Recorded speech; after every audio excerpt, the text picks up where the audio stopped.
Start recording. Jimmy on the pod, solo act, no quitting. MAHD House bar talk, where the drinks stay spitting. Views going wild like a monkey gone rogue, running his own lane in a circus of smoke. Guido hit the eject, dipped out the scene. Jimmy steered the chaos, kept it lean and mean. No co-pilot needed. He thrives in the clash. Controversies, the stash, raking views with a dash. Madness on the mic, sipping truth like it's gin. Every episode's a fight. Who's the champ of the spin? Randoms on the stool, spill tales from the void. Jimmy plays the villain, but the people stay buoyed. Solo flight, no wingman, just the heat. Questions unscripted, got him squirming in the seat. Joe Rogan whispers, but Jimmy got roar. Clickbait machetes hacking straight to the core. Bar feels alive when the time. All right, good morning. Here we are. I'm back again today with Angel Arroyo. Morning. 6th Ward Council. Yes, sir. Lorain. Appointed. Appointed, voted in by 2 people, however you want to take it. That's appointed. Who's the 2 people that voted you in? Oh, the precinct representatives from the 6th Ward. Oh, okay. I got you. So we had Antonio Baez on right before he got signed in, and then like a year after. And then shortly after that, he ended up, having to quit. And I think there was some kind of fear or something about where he worked and if it was a conflict or something. He just resigned and had better professional things in mind. And I really didn't step into the whole middle piece of, is this a conflict? Is this a violation? He said, hey, I'm stepping down for personal reasons. Are you interested in running? I said, no, I'm in Georgia right now. I'll get back to you. I got back from Georgia, talked about it with my family, and I told him, yeah, I'd do it. And I didn't even know he was going to resign. I turned my petition in. About 4:30, the Chronicle calls me, hey, you're running again? Yeah, I'm planning on running. Why you want to run? I thought it was a great opportunity for me to be able to get back out and tell my story. And be able to continue what started previous. And then they go, hey, Antonio Baez resigned. That was never part of when he asked me to run, that he was going to resign. I always thought that he was going to finish out the year. I have a few months to hopefully win the primary, and then plan out the whole year to campaign, and then was not expecting 2 weeks later to be sitting in office again. Okay, yeah, that's kind of odd. I didn't know all that. I thought you knew going into it. Wow. They told me on the phone call right after I turned my petition in, so it was just like, oh shoot. So when you were in it before, you were a public guy. You were always in the public eye. Yeah. And I remember thinking, like, when you were going to go back in, and I reached out to you, I said, come on, because I know you would never were afraid of cameras prior. You know what I mean? Yeah. And then you haven't dodged me, but you said, okay, but you never were available or whatever it was. And we talked before we went on, and you were saying, you were a little nervous and stuff about what went on before. So I guess we'll get into that a little bit just to start out. But when you were in it before, you ended up with a DUI, I think, right? I got arrested for 2 DUIs. Oh, 2 DUIs. Yeah, okay. I was grateful for the second one. And people are going to say that sounds crazy. So in reality, I got arrested 4 times on city council. 4 times? I got arrested on my birthday. And birthdays can be like that. but what a lot of people don't realize is that birthday situation was a few months prior to that Hurricane Harvey happened. And we collected supplies, and me and another gentleman from South Lorain took the box truck of supplies, and we drove it down to Houston. And I've done disaster relief since Hurricane Katrina, Hurricane Sandy, the tornadoes in Oklahoma. I've done that. And then about a month later, not even, Hurricane Maria happened. Now, I've done all these disaster relief trips, and I've always seen the support from the government immediately. When it came to Hurricane Maria in Puerto Rico, 9 days later, Lorain put together 7 semis, and we took 7 semis within 9 days to the National Guard in New York State. When we delivered those items, I got a call from someone saying, "Hey, have you ever heard of Bethany Frankel?" I said, "No, I never heard of her. I don't know who she is." Well, she's planning on taking some supplies. Would you like to go to Puerto Rico with her? So I ended up going to Puerto Rico with her the next day, the day before even our president got there. And we would tour the island for a few hours because at that time it was a curfew, 8 a.m. to 5 p.m. That's the only time planes are coming in. So we get off her jet, we're viewing Puerto Rico. I'm seeing National Guard, thousands of them in the Coliseum just sitting there laying down. I'm seeing first aid, I seen all the FEMA, and I'm asking what's going on. We're asking what's going on. We were told that we're not supposed to get out there until after the president comes. That was a little irritating and frustrating, but when I got back, I said, I refuse to let our people, my cousins, my neighbors' cousins, aunts, uncles, grandparents, we're seeing people dying, refuse to let them struggle like that. So for the next 2 months, I just went gun-ho. Church of the North Coast had five more semi-trucks that we ended up sending out to Puerto Rico in the next few months. Just got back from my last trip to Puerto Rico delivering stuff, and it was my birthday. Ended up going out drinking probably a little more than I should have, obviously. Got in an altercation, police came, got arrested for disorderly conduct and stuff like that. Obviously, that was my first check mark. Then there was just the stress. I didn't really know what I was getting into when I got into politics the first time. You just get an active person wanting to help people. Who've done that this was in 2016, so probably for a decade plus working. I did a lot of stuff with reentry, with helping inmates coming back from the penitentiary. When it came to missing children, I've done a lot of stuff with that. To work, and then my job was working with the street gangs in Cleveland, intervention, working with the courts, getting kids jobs, going to the hospital when this street and that street shoots at each other, and Metro's the only trauma one hospital. So you're sending both victims to the hospital, and you have that bond of rapport with the people from the community to make sure that they don't continue that beef in the hospital. So that's all the type of work I've done prior to getting into city council. So that was the passion that I took when I got in. So then about a year and a half later, I've thrown myself to council like that. Me and my wife, I come home intoxicated. Me and my wife at the time ended up getting in an argument, got arrested for that. Never touched her. But in the state of Ohio, when you make a threat, you're charged. So that's what happened. So then it went from doing this great stuff to Councilman Arroyo arrested again. And then now we're separated. About a month and a half later, that's when I get my OVI that made the news. Okay. And then from there, I was just like, forget it. I'm done. I'm over this. I'm going to serve my remainder of my term. My life is spiraling down the drain at the time. I went from this person that's helped people, find people, support people, lifting people up, to drunk, woman beater, he should die, his child should die, his child should be deported, all the craziness. Yeah, how old is your kid at that time? At that time, my daughter's 6-7 years old. Okay.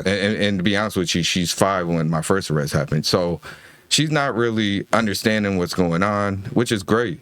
But she sees the looks that people are giving you when you walk into Walmart, or the comments. She hears some of the side comments, not knowing what they're saying when you go to Golden Corral and whatnot. So all that happens at that time. Now me and my ex-wife, now we're separated, and I just said, forget it. And I just went down that spiral for the next 6 months. And my fourth arrest is probably the arrest that changed my life. Got pulled over by a highway patrolman in Elyria in September. Ended up getting another OVI. About 5 days later, I go to treatment. And at treatment, I didn't want to be there. The highway patrolman, his exact words was, is this G-rated, R-rated? How? It's whatever. Okay. You say whatever you guys say. Okay. So the highway patrolman, because I met him when I was on council, and I pulled up to him and I said, why are you guys not harassing, but why are you guys pulling over everybody on 28th Street? And he goes, there's no speed signs. This is a highway. We have a right to be here, but there's no speed signs on here saying the speed limit is 35 miles an hour. So they were pulling people over. He goes, get a sign up, and you'll see that we'll slow it down. Within 5 days, we had a couple signs up saying speed limit's 35 miles an hour. I get pulled over for my last OVI, and he pulls up behind the lady trooper that pulled me over, and he whispers in my ear, he goes, "You keep fucking up. You have so many people looking at you. You're throwing all this shit away. I'm not giving this to the media if you don't act up." I said, "What?" He goes, "The world loved you, and you're throwing that away. You have so many people looking up to you, and you're throwing it away because you want to stay behind this bottle. Get your shit together." And that really kicked in. You know, he didn't turn it into the news. It wasn't Arroyo arrested again. It was, damn, I need to get my shit together. And so 5 days later, I go to treatment. How long is this program? 28 days. Oh, hell no, I'm not staying here 28 days. It finally hit me in treatment. I'm getting a divorce. I'm not going to be back on city council. And I went from this top level of love and respect from the world to my rock bottom. So long story short, I ended up staying in treatment for 37 days. Went to IOP, aftercare, got out of council, worked at Home Depot. What is Glen Bay like? What is it like when you go in there? I think compared to other centers that I've seen that I know work, to me, this was like, whoa, this is beautiful. You got a pond. They got beach volleyball. You can go fishing. They have, obviously, the hospital there. But then they have four houses on the outside that are still part of your program. So to me, it's just a place of peace. So during them 28 days, I was able to find a place that didn't judge me. I was in my bubble. I wasn't councilman. I wasn't activist. I wasn't a person to help you here. I was just Angel that's dealing with an issue. So in there, I was able to meet other elected officials, other professionals that are dealing with the same issues as me. And we're not having to worry about, is this being fixed or that being fixed? Is my family doing this? And so during that time there, I got to meet a lot of people that are in recovery themselves. And I think the greatest thing about Glen Bay, just as much as probably other treatment centers, I haven't been to any, but I'm going to promote Glen Bay because at that time, it's still about 80% of the staff is people in treatment. Majority of those people have been to Glen Bay. So it's just a walking model of this works if you give it an opportunity, and we're going to give you another chance. And so about 17 months after I got out of treatment, worked at Home Depot part-time, I got a call from one of their workers saying, "Hey, are you interested in working here?" And I was like, "No, I'm not really interested in working there. It makes less money. It's 82 miles away from my house." And I called my sponsor at the time, and he tells me, "It's time to stand up, stop running away. You've always been able to help people. It's time for you to give back." And I was like, "No, dude, it's 80 miles away. I don't want to do it." He goes, "Stop being scared." And so I was like, "All right, challenge me. I got you." So I ended up applying, and for the last almost 4.5 years, I've been commuting back and forth to Rock Creek, Ohio, which is in Ashtabula County. And people are like, "Angel, why do you drive so far?" I said, "Because that place gave me an opportunity when nobody else gave me an opportunity." You know, I'm at Home Depot. I'm at Home Depot working part-time. And my excuse is I'm changing their life by giving them some paint because they're going to live the best way of their life. I'm giving you some mulch because they love their yard. And my sponsor told me that's a cop-out. And I said, all right. So I ended up applying, and for the last 4.5 years, I commute every single day, seeing people in the same situation as myself. I've seen elected officials. I've seen homeless people. I've seen 18-year-olds coming into treatment, which is terrible. It's crazy how this disease is transformed and it's taken over a generation younger. And it's not just weed. It's fentanyl. It's xylazine. It's crack, cocaine. What's xylazine? Xylazine is a new tranquilizer that's even deadlier than fentanyl. That's been coming. Oh my God. That's been coming from the East Coast. And so that detox is about 14 days, like 10 to 12 days at least. and it's terrible. And they're putting that into the crack now and the cocaine. So, but I've been able. I guess what makes it easy for me to tell you this part of my life is I tell it every single day. You know, I when I'm at work, I hate this place. It's not for me. Well, let me tell you, it wasn't for me either. You know, I don't want to be here. Neither did I. Well, what'd you say? I said, I told them to kiss my ass. I'm staying 10 days. I refuse. I'm not staying 20. I stayed 37 days because I started to see that there's pieces of my life that were fitting with other staff members and other people that were coming to tell their stories. And once I realized that, I was like, you know what? Yeah, I'm not ashamed to say Angel's an alcoholic now, and I accept it. You know what I mean? Because it was only alcohol always. Alcohol, with you. Yeah, alcohol was my substance of choice. I tried weed for a little bit, but I had friends. I grew up in the crack era. You know what I mean? So I had friends that had parents that were addicted to crack, and I was afraid. I didn't want. Listen, I'll be honest with you. Fear is a mug, and I had the fear. I didn't want to start smoking that stuff because I didn't want to do that. I didn't want to be the one stealing someone's TV or being on the corner and trying to steal this and steal that. Alcohol is my substance, and I function until I can't function no more. Yeah, you know. So alcohol is damn. It's. I know personally, I can sit and drink alcohol like a little bit here and there. Yeah. And then every once in a while, oof, oh my God. Yeah.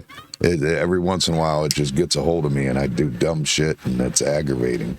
And I get it. I mean, that's and if you're in the public eye and you're the councilman, and I mean, there was a while where it was just constantly on the news, and there was people that believed that you beat your wife, not that you just, were in an argument. All right.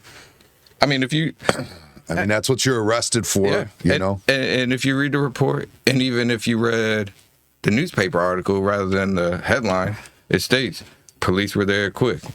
They seen her. There was no marks on her. It was an argument. She recorded the scenario. The charges were dropped.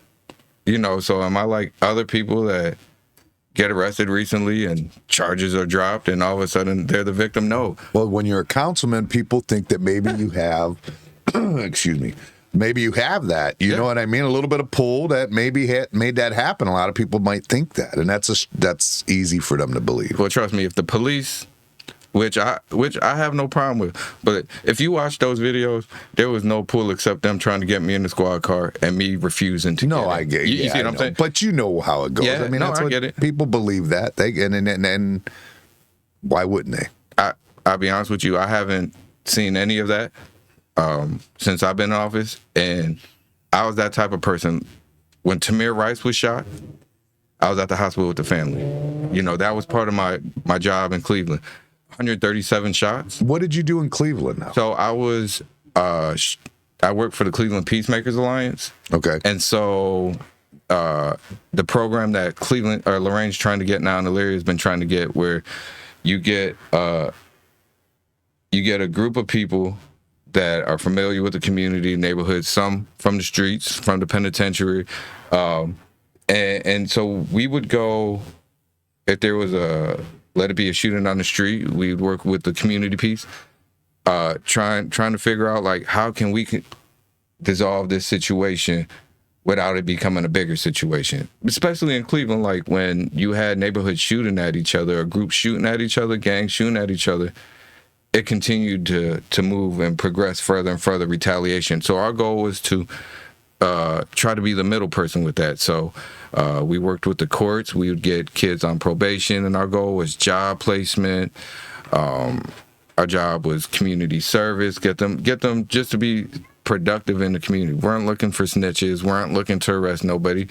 But we realized when someone calls 911, their job is to come and handle the situation they're called to do. Before 911's even called, there can be some participation from your neighbors. Listen, I grew up in a time, if I was throwing rocks at a car or at a neighbor's house, or knock, knock, zoom, zoom, or throwing some eggs, my neighbor was telling my parents, you know what I mean? Or my neighbor might have even gave it to me with a sandal or whatnot. But now it's a little bit different, and I still think there's a lot of responsible adults out there that do that, but we just need a little bit more community action to stop some of this chaos that's going on lately. In Lorain and Cleveland, you mean? Lorain, Cleveland, just in society in general. You know, I think some of this stuff that's happening in the schools and whatnot can be addressed outside, because if something happens in school and retaliation happens outside, the school does its part by, I'm pretty sure, calling the parents and saying, hey, listen, your son was an altercation. Your daughter did this. Why don't y'all handle that? I'm not saying parents don't, but I think we need more people, some more role models, some more males in these children's life. Yeah. I mean, you're talking single mom situation, which is a big deal. I mean, that's a lack of, you're probably not going to like my opinion on this question, but my opinion is that's because a lot of these women are married to the government. You know, and I'm not saying that. I mean, I'm all about. I grew up with a single mom who was on welfare. I grew up on 30th Street in the projects, and I mean, I'm okay. It has to happen, but my dad was around. He just was, you know, a few streets over, or whatever. You know what I mean, and stuff like that. So, and I had uncles, and you know, I did have men in my life. But women do tend to say, "Oh, I'm a strong, independent woman," but they're getting a lot of assistance for being so strong and independent.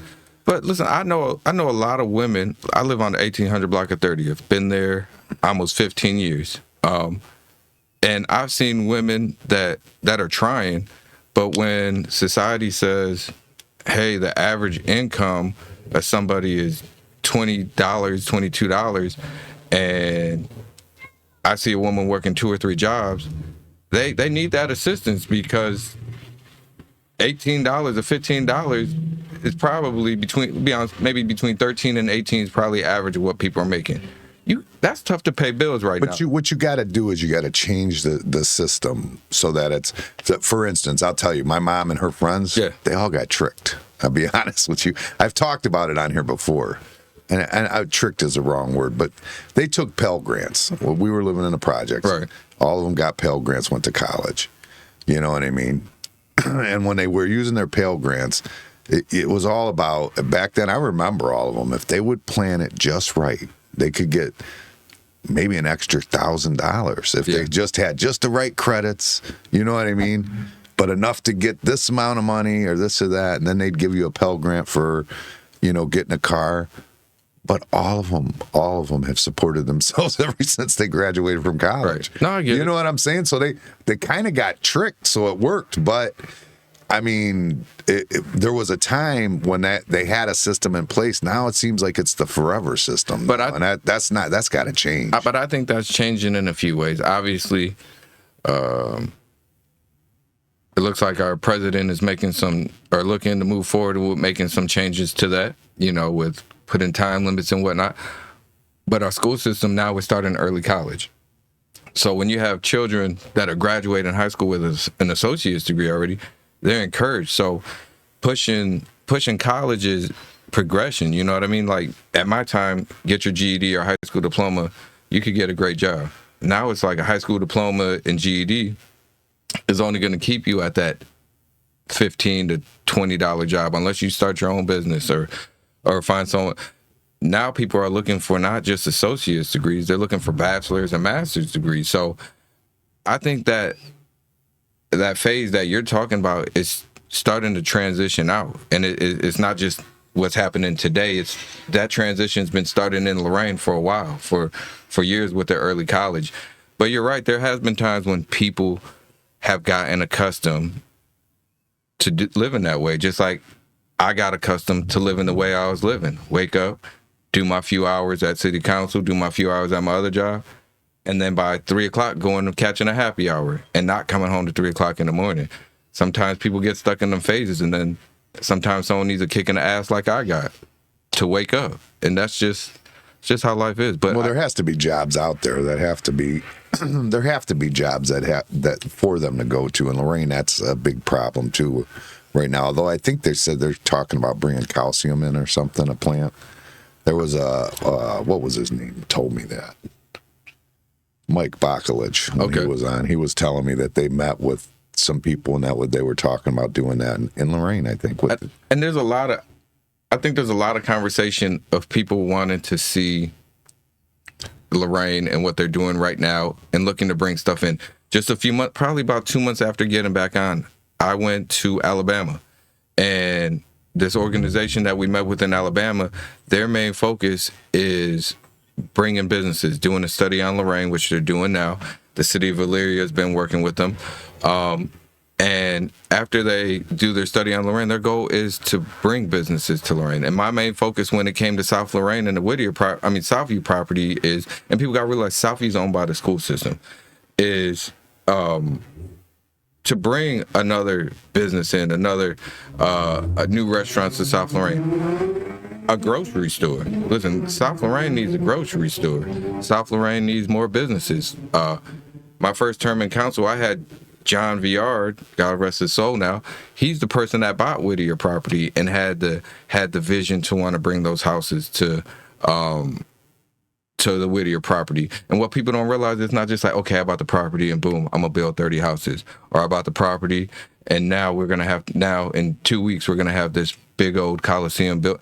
It's a process, just like when it comes to fixing the streets. You know, I wish we had the income to fix the streets like that, but you turn in the streets, they evaluate it. If we have the funds to do a quick patch or quick fix right now, great. But I'm glad you brought that up. I know. Listen, I know it was coming, so I seen them over there working. I seen them over there working off Fairless. And I go, but are they in the corner? I didn't get back there. I should have drove back there and found out. Were they working? Have they started working back there by Riverside yet? Because that shit is jacked up. It is rough. So they've done Fairless.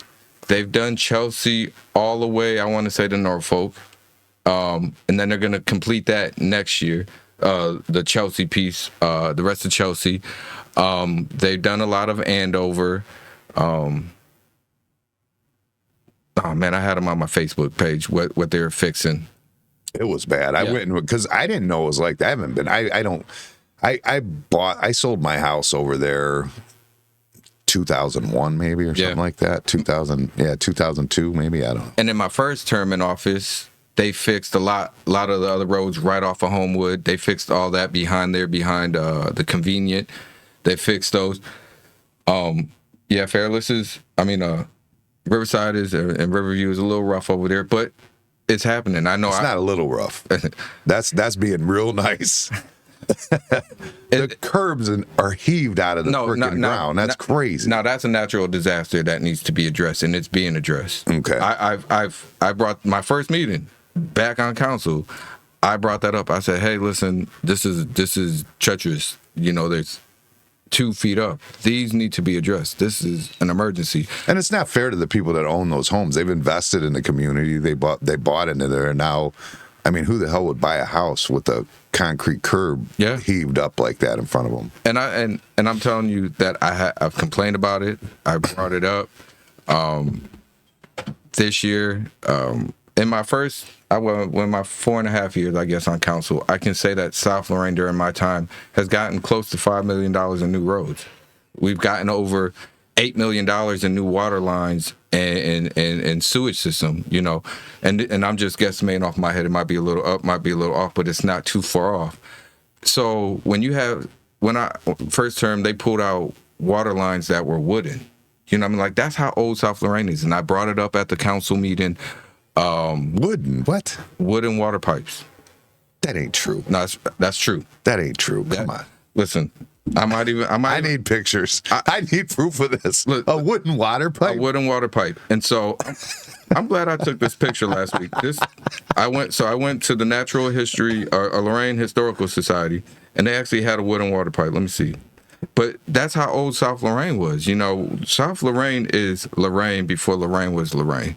It's when they had Charleston and people wanted to come to Lorain, they had to go through South Lorain. The reason that the houses on 31st Street and 32nd Street are so big, because the 8th Ward was South Lorain when Lorain first started. That's where the CEOs lived. And so you got to realize, as they started to progress farther west in Lorain, not saying they forgot about South Lorain, but they forgot about us for a while.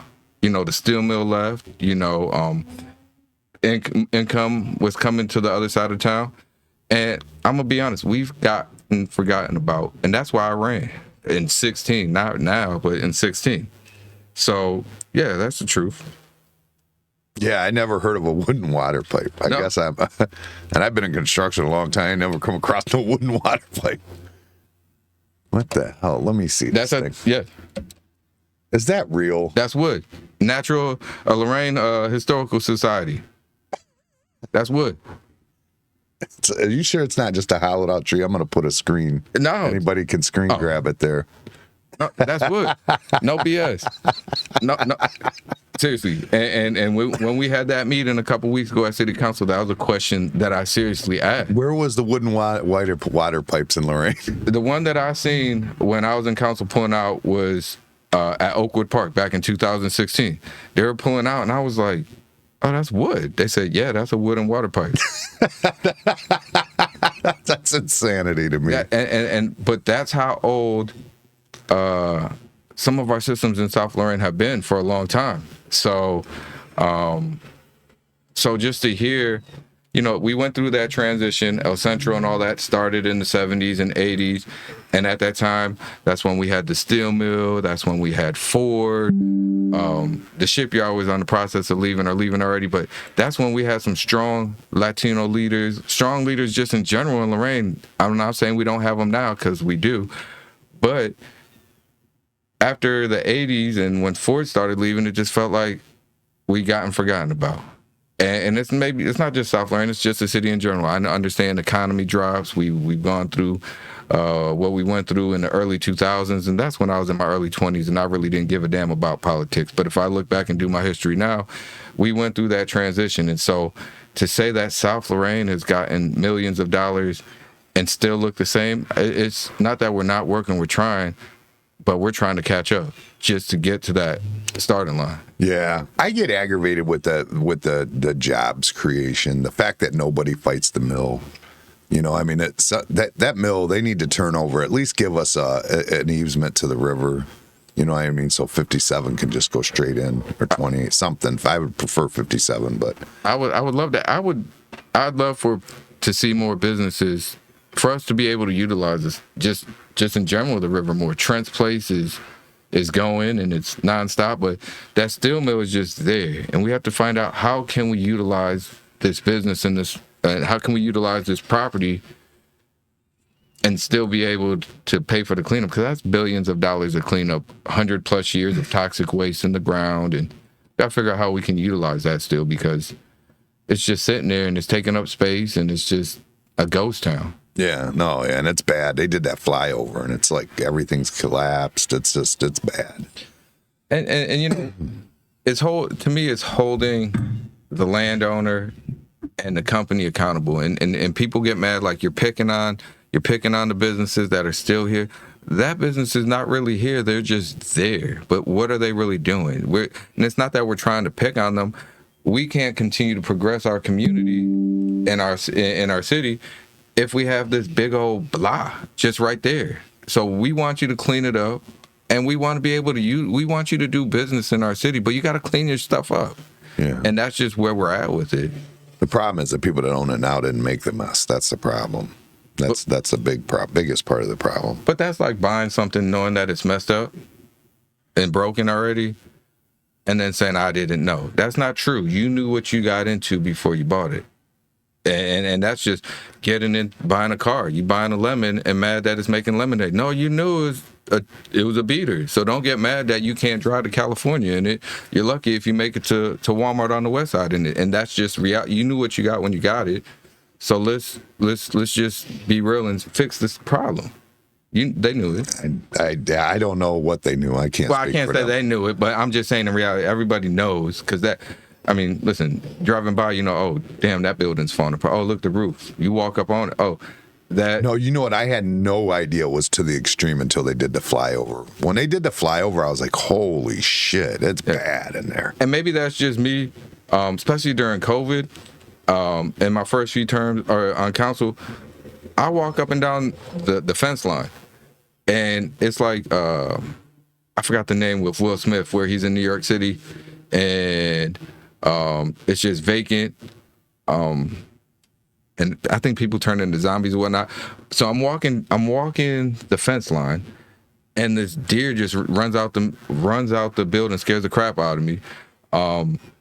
But you're seeing history there. You're seeing the steel mill vehicles that probably haven't started in 20 years. You're seeing buildings with holes in it. It's just a ghost town, and it's neat, Well, scary. they're probably, if I had to guess, they're probably their idea is to just let it sit until nature recovers it, and they don't have to worry about cleanup. Yeah, but that doesn't do nothing for Lorain. It does nothing for Lorain, but that would be my guess. I think you're right. They probably knew that coming in, but I mean, I actually have heard businessmen say, "Well, you've got to let it sit now for 30 years or whatever." You know what I mean? I've heard that come out of businessmen's mouth, Right.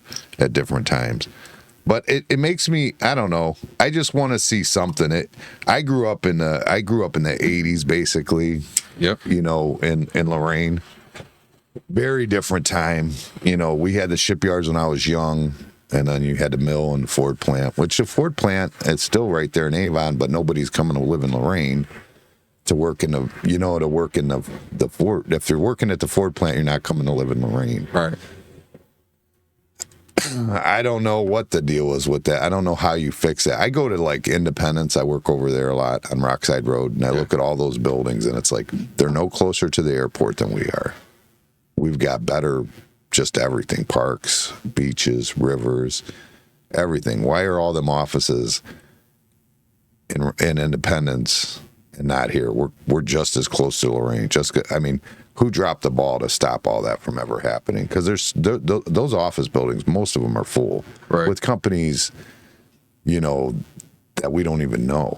You know what I mean? Just different. Like Air Gas is one I'm working on right now. It's a huge company. It's on the stock exchange. Everything. It's just got an office building randomly in Independence, Ohio. You know what I mean? I get it, and I feel like Lorain gets a terrible image. Some of it, you know, people seen on the news.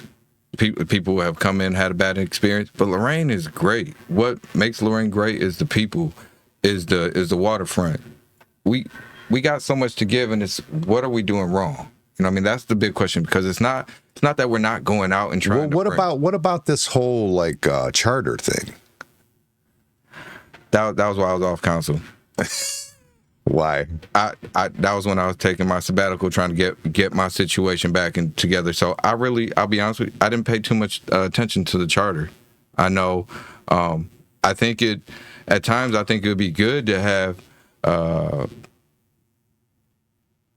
different opinions at the table. I mean, we have different opinions now, but I think sometimes it'd be good to have different opinions there, different people, different sides, because that's what makes Lorain great, because we have that in our community. Well, the way it comes across to me is that we're only one of 4 cities in Ohio that have it this set up the way it's set up in Lorain. As a municipality?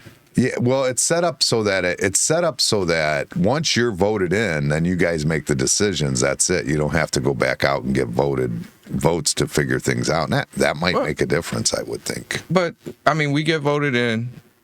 The community has an opportunity to speak. They can come. They could come to the committee meeting. When I was in council the first time. But nobody comes except assholes like Aaron Knapp or like, I mean, who the hell's going up to, I mean, let's be honest. Your average Joe's working. He doesn't want to run to a council meeting. That's why he's not in it. But I can't, not in myself, but we can't control who does or doesn't come to get an opportunity. But I can tell you, I get a lot of people that reach out to me on social media. I get a lot of people that send me emails, that call my phone. I don't just sit at my house on the computer, drowning my sorrows. You'll see me out and about in the neighborhood. I'm out as much as I can be, as I try to be. That's your opportunity to speak up. And I know some of the decisions people don't like, but it's not just like when the city raised the license plate tax. Oh, I can't believe you raised the tax, Angel. I didn't raise the tax. I voted no on that. But city council passed it, and people don't read that, you know? So that's the whole, let me read the headline and not the whole storyline. But in reality, that's probably done a little good for our city. Again, we got millions and millions of dollars of roads that need to be fixed, but it's bringing a little bit more money in than we had before, and it is doing some progress to our neighborhoods. So I get it. But people that want to come and just complain and feel like they can make the difference but never want to pull a petition to run, pull a petition. One thing I'll give Aaron Knapp credit for, he pulled a petition. That's probably about it. You know what I mean? He pulled the petition, and I have to respect that. I mean, you know, honestly, I when I first reached out to you about coming on the podcast, the goal was to have you come on and then him at a different times and just let you both tell whatever you want to talk about, you know. But obviously, you know, I have no interest in him being on a podcast at this point. Your enemy number one on his list. For sure. But I mean, it is what it is. You know, people have a right to voice their opinion and ask questions. I just think that it's gotten to a point with certain people that they have gotten obsessed. And yeah, when you start looking for the problem, it's kind of like the Trump syndrome. You know, the Trump does. I mean, yeah, he's brash, he's rude, and actually in this term, I wouldn't say that's as true as it was in the first term. But if you want to go look for something wrong, but the truth of the matter is, this is a guy that was in the public eye his whole life, and never had any issues. You know what I mean? Yeah. And then all of a sudden now he's got all these issues, and everybody's this and everybody's that, but they're always digging, and it's like the New York, you know, him valuing his properties. Yeah. It's like, get the fuck out of here. I get it, like, but that's the same sort of thing. It's that he has that syndrome. Like for the city of Lorain, he has like city of Lorain syndrome, you know, instead of my thing is derangement. What's your solution? And it's not, and I'm not talking to him, just in general, with people that always have an opinion, always have a comment, always have a post. What is your solution? How can you help? Because it's not just, okay, I get in and I'm gonna change this, and this. No, it can't happen. Because you got to realize that you have to be able to work with the people that are there. Because if you don't get a majority of the vote to even get it out of a committee, if it goes to committee, you're not going to get nothing changed. You're just going to be that person, just like maybe another person that might not be doing anything at all. You're just sitting there getting a check because you're not making any difference. So my question is what's your change? What are you going to do? And that's what we have to think about. What are we going to do? If I come to treatment with the mentality of I don't want to do I'm going to bring everything back to treatment, because that has been my life for the last almost 6 years. And by the way, when it was your treatment and when you were doing that, you had no plans on ever getting back into politics, correct? No, my goal wasn't to say, okay, I'm going to sober up and come back to politics. It was, okay, Angel, you found a new career and you're going to move to Ashtabula County. And that's it. And I was really close to that, because I'll be honest with you, driving almost 200 miles every single day. Oh, yeah, I could imagine. It was starting to get old. But I've done it because that place, also my insurance got canceled while I was in treatment. They covered me on a scholarship for the next 5.5, 6 months. And they gave me opportunity. So I said, I had to at least give my opportunity back to them. Let me just give them a chance. And I enjoyed it, and I found a way to give back to people. So I was like, all right, cool. So then I got, like I said, he asked me to run if I was interested in running again. I said no. I'm cool. I'm at the national championship. Let me think about it. And then I said, you know what? I went out on bad terms, and I'm talking about my godfather and my uncle were the first and second directors for El Central. My other uncle was original board member. My dad was a board member. My dad was a Lorain City Councilman from, I want to say, 1980 to 1982, 6 and 9-4. So I had a foundation prior to me that has made part of the Puerto Rican community as it is. Both my grandfathers were part of the original men that have come from Puerto Rico. So I was like, okay, cool. I've done my activist piece. I got a good light out there. And then boom, shit hit the wall. And it's like, damn, I just tarnished a name that was going probably almost 100 years now with the date that my grandparents were born. I just tarnished it. I just threw it in the garbage. And so once I got back in, I was like, all right, cool. this is my opportunity to retell my story. And it's just like Lorain's story. Listen, we are here. We had our peak. We hit the wall. We went down for a little bit, but we're coming back. And that was why I was grateful to be able to come back on council. Because I know where my life is now. I know that I'm helping people, and I bring that same mentality, keeping it simple. Yes, Angel, if you pick up, your life is going to be uncontrollable. It's going to, and I still get those moments. I didn't know Officer Wagner, but Wednesday night, and I told some of my coworkers, I thought about having a drink that night because people don't realize sometimes the pressure that an elected official gets, right? These people, they didn't even live in our community, swore to protect our community, passed away protecting our community. And it's like, that's a burden people don't realize that elected officials get sometimes. No, I don't want your water to be shut off. Yes, I know times is tough, but you haven't paid your water bill in 8 months, and it's not, let's shut it off. We have to find a way to continue can we help these people? But at the same time, we're government leaders, and you have to do your job. And those are burdens people don't realize that we carry sometimes when someone passes away or we have a decision that's really might affect somebody, but it's for the betterment of the community. People don't realize that sometimes. So, yeah, that's why I drank a lot, because I wasn't prepared for some of the backlash that I got my first time in office. And I think I did an all right job besides my drinking. When it was time to be councilman, I thought I did a good job. When I was Angel, I was just Angel, and I was an ass, and I lost control of myself. And I've gotten to learn over the last 5+ years, Angel can't be Angel anymore. Angel has to be Angel with a support group. And I have that. I got back into this time with my support group. I have my sponsor, I have my sober friends. But I have a whole different mentality coming in. I know what to expect. I know people are going to call me those names. I know people might bring that up. That's why I say, yeah, listen, I did get arrested. But for the last 5 years, I've been working on that. Not just on myself personally, but working in the field. So you can call me that. Yeah, because from that fourth one, you haven't had any arrests or anything. No, that was it. That was the last one.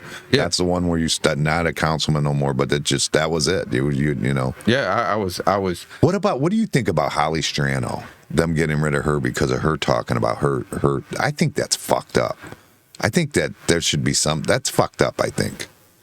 I give her 100% credit for taking accountability for her situation. Absolutely. And that's what I'm saying.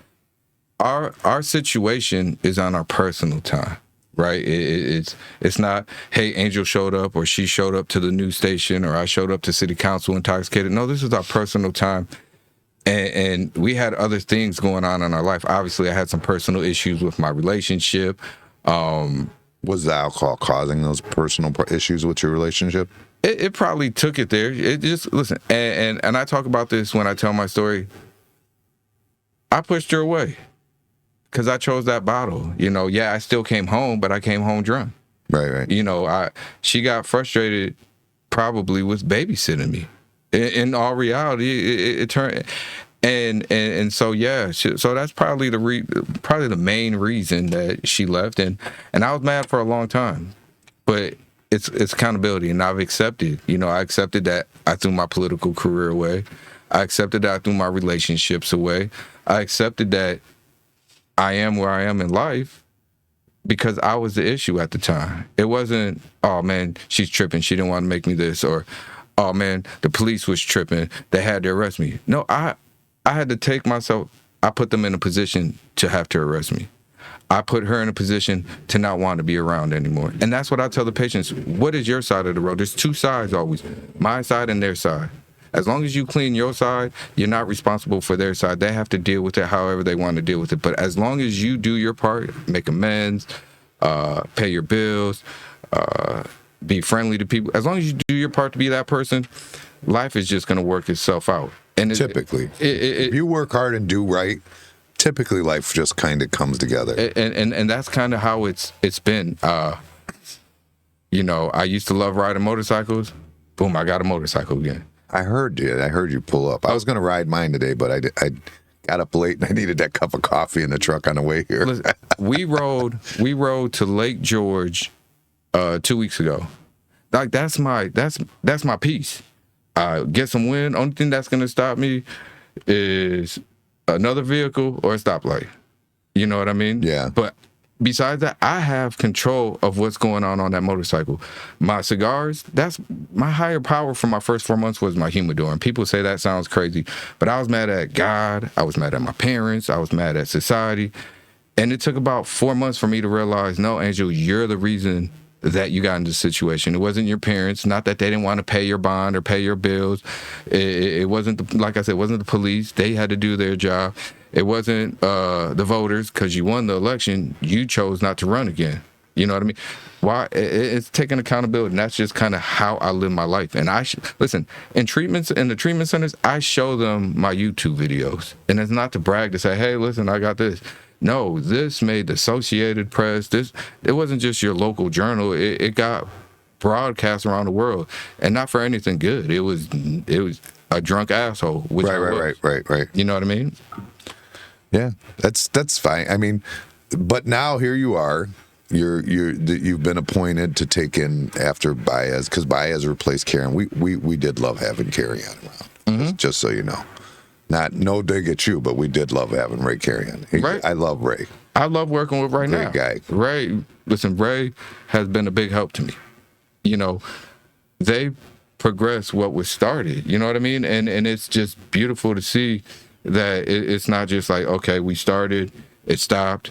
Oh, damn, now we're going to come back and fix the pipes again. Oh, wood and water pipes again. No, it's like, hey, listen, we started the water line, and they continued it. From 2018 to present, there's been $7.8 million in new sewer and water lines in South Lorain. That's from my term to Carry On's term to Baez's term. It's just progression, and they've been a tremendous help to society, to South Lorain, and I'm grateful for them. Yeah, both of them. Yeah, both of them were good. I know Ray was kind of mentoring Antonio when he came in too. You know, when he came in. Yeah, Ray's a good guy, and we're blessed to have him when we did the short time. Of course, some people got mad that he left, but he's in a better position now to do more for the whole city. Yeah, sure. Absolutely. And I seen him yesterday, and it was, hey Ray, listen, I know you're working on this, but listen, these poles are still down. You know what I mean? Like, hey, dog, listen, this, and he's in a position now where it's just not like an email. Hey, listen, we need to meet with you immediately. Like, this has been down. This council person's been complaining about this for the last 3 months, and it's been down longer than that. You know what I mean? Like, this needs to be addressed, and he has that. He's in that position to now be able to voice our opinions even farther, and that's why I think it's great to have him where he's at. I agree. Yeah, I know a lot of people were giving him heat when he left. Well, because I think he left. When he left, there was like some medical issues. Is that what it was, if I remember right? Yeah. And then all of a sudden, but there was people who were going, no, he's going for a bigger position. But then when you end up in the bigger position, it's fair for people to go, I told you. Yeah. But it is what it is. But at the same time, who are we to judge someone for making a decision for their life? The citizens. That's that. I get that piece, but right, he made a decision that he felt was best, just like he made a decision when he wanted to run what was best for him. But the honesty is all that anybody wants. And it was medical and it wasn't honest, but people don't see it that way. They never will. No, right. And that's part of being in a public eye. Yeah. Just the way it is. That's why I remember somebody asked me years ago. It's like, if they brought up the shit I do, no, thank you. I'm not built for it, for sure. I didn't think I was built to be back in office. My biggest fear is my daughter's old enough to be on YouTube. And we were talking a couple weeks ago. She goes, oh yeah, Dad, I was Googling my name because her name is spelled almost just like mine. And she goes, oh, your video showed up. She goes, I Googled you already. I was like, oh, damn. You know what I mean? But me and my daughter have such a great relationship where it's not like, oh, that's my dad. No, that's not my dad. My daughter lives with me. You know what I mean? She goes, I take her to school, or my parents will take her to school. I tuck her in every single night. So, yeah, Angel has some incidences, but there's more to Angel's book than what y'all reading just on the front page. Yeah, well, yeah. You know what I mean? And so, obviously. but that was my biggest fear when getting back in office is how is my daughter gonna react to it? And so even yesterday, I was like, baby, the Puerto Rican Day parade coming up. Oh man, my friends are gonna see me in the parade. I said, I'll quit council if you want. She goes, no, Dad, that's okay. You like it, and it's okay. I said, all right, cool. You know, like, that's where I'm at. If they would have asked me that my first time in office, quit, no, I'm not doing this. Right, It's right. my pride. But I've realized that there's more to life than just politics. But I enjoy doing it because I know I can make a difference, and I know we can make a difference. So, yeah. What is the biggest difference you think you've made in Lorain from the first, second time, whatever, So in South Lorain? I think the biggest point out has been the water roads. You know what I mean? I mean the water lines, the streets. My first term, Southside Pride, fire truck number 3 was the first fire truck that Lorain bought in almost a decade, if not longer. You know what I mean? Yeah. So yeah, those changes is part of what I've been able to take credit for. And it's not just me, it's all accounts, but I can say I pushed for that. You know, I can say when it came to pulling the Puerto Rican community together with Hurricane Maria, yeah, we did that. When nobody else was able to get nothing to Puerto Rico, yeah, Lorain did that. You know, when people from Kentucky were dropping off their supplies to Sacred Heart, yeah, Lorain did that. It wasn't just Angel, but it was Lorain. It was the Highway Patrol. It was the Lorain Police. Another thing was my first term in office, you heard transmissions are going out, 200,000+ miles on vehicles. We bought not just 3 or 4 squad cars, we bought a fleet, about 50+, we bought half their fleet, 50+ squad cars. That was part of when I was on council my first time. That's what's making a difference in our community. I know people are like, oh, that's materialistic, but I'm a government leader, and that's our part of our responsibility. You understand what I'm saying? Is upgrading the water lines that go to your house. And yeah, we still got a lot of issues. And I brought that up yesterday too. And over the last few weeks with conversations is, okay, now we know that it's not a 10-year flood, 100-year flood, 500-year flood. Listen, this is a problem because it's happening more and more and more. This needs to be readdressed. How, ask questions. How often are you cleaning our lines? How often are you sweeping our roads? Like, what is policy? I want to know. And then I want to know when y'all did it. And they were pretty upfront with it. But that's being in office is making those type of decisions. Well, the thing that gets, as a citizen, and especially a citizen that's in Lorain right now, you just walked through and gave us a 40% increase on our taxes. You jumped up our water bill, our garbage, got connected or whatever. I'm pretty sure that had something to do with some shady dealings with the mayor or something, right? There's something to do with he went and got a job out in Chicago or something afterwards. But anyways, you keep hitting them. I mean, this is the problem. Okay, if you live in a house in South Lorain right now and you bought that house for, say, $100,000, just say, and when you bought that house, your utilities, your bills, everything total with your house payment was costing you like $1,500 a month, and you were making $25 an hour or something. And now all of a sudden you don't have 25, or maybe you're at 30 even. Maybe even went up in wages. But it doesn't matter because your taxes went up 40%. Your electric bill is now 100 and something. Your garbage bill is 100 and some. Your water bills are through the roof. I mean, but what people don't realize, all of a sudden you're getting slapped in the mouth, and you got somebody saying, okay, we need more money because we've got to make a net. Well, they can't get a new car in their house because they got to live within their means. So do you. So, but when it comes to the water bill, I get it. That was probably one of the harder decisions that I had to make in my time. But people had to realize that I think it was like 2005. This was way before I was 2 years out of high school. The government already started telling us we need to upgrade. You know what I mean? You have to upgrade your water lines. You have to put in this water system. If you don't, and they did phase 1 with the system on Broadway. Then phase 2 needs to start. But they continued to delay phase 2 to the point where the EPA was like, listen, if y'all don't start doing this, we're going to start fining you guys millions of dollars daily. Now, a city, my first time in office, day one was like, hey, you got a budget, $31 million. All right, cool. But we only have $28 million. It's like, oh shoot, like where is this $3 million? How do we make cuts without laying off firefighters and police officers? You know what I mean? But anyway, but back to the water piece. So we get into the water piece. We got to go into phase 2, and we have to find a way that we can pay for it, because if we don't pay for phase 2 of this water system that they wanted us to upgrade with the water lines that you're seeing now, they're going to fine you. And how are we going to pay those fines?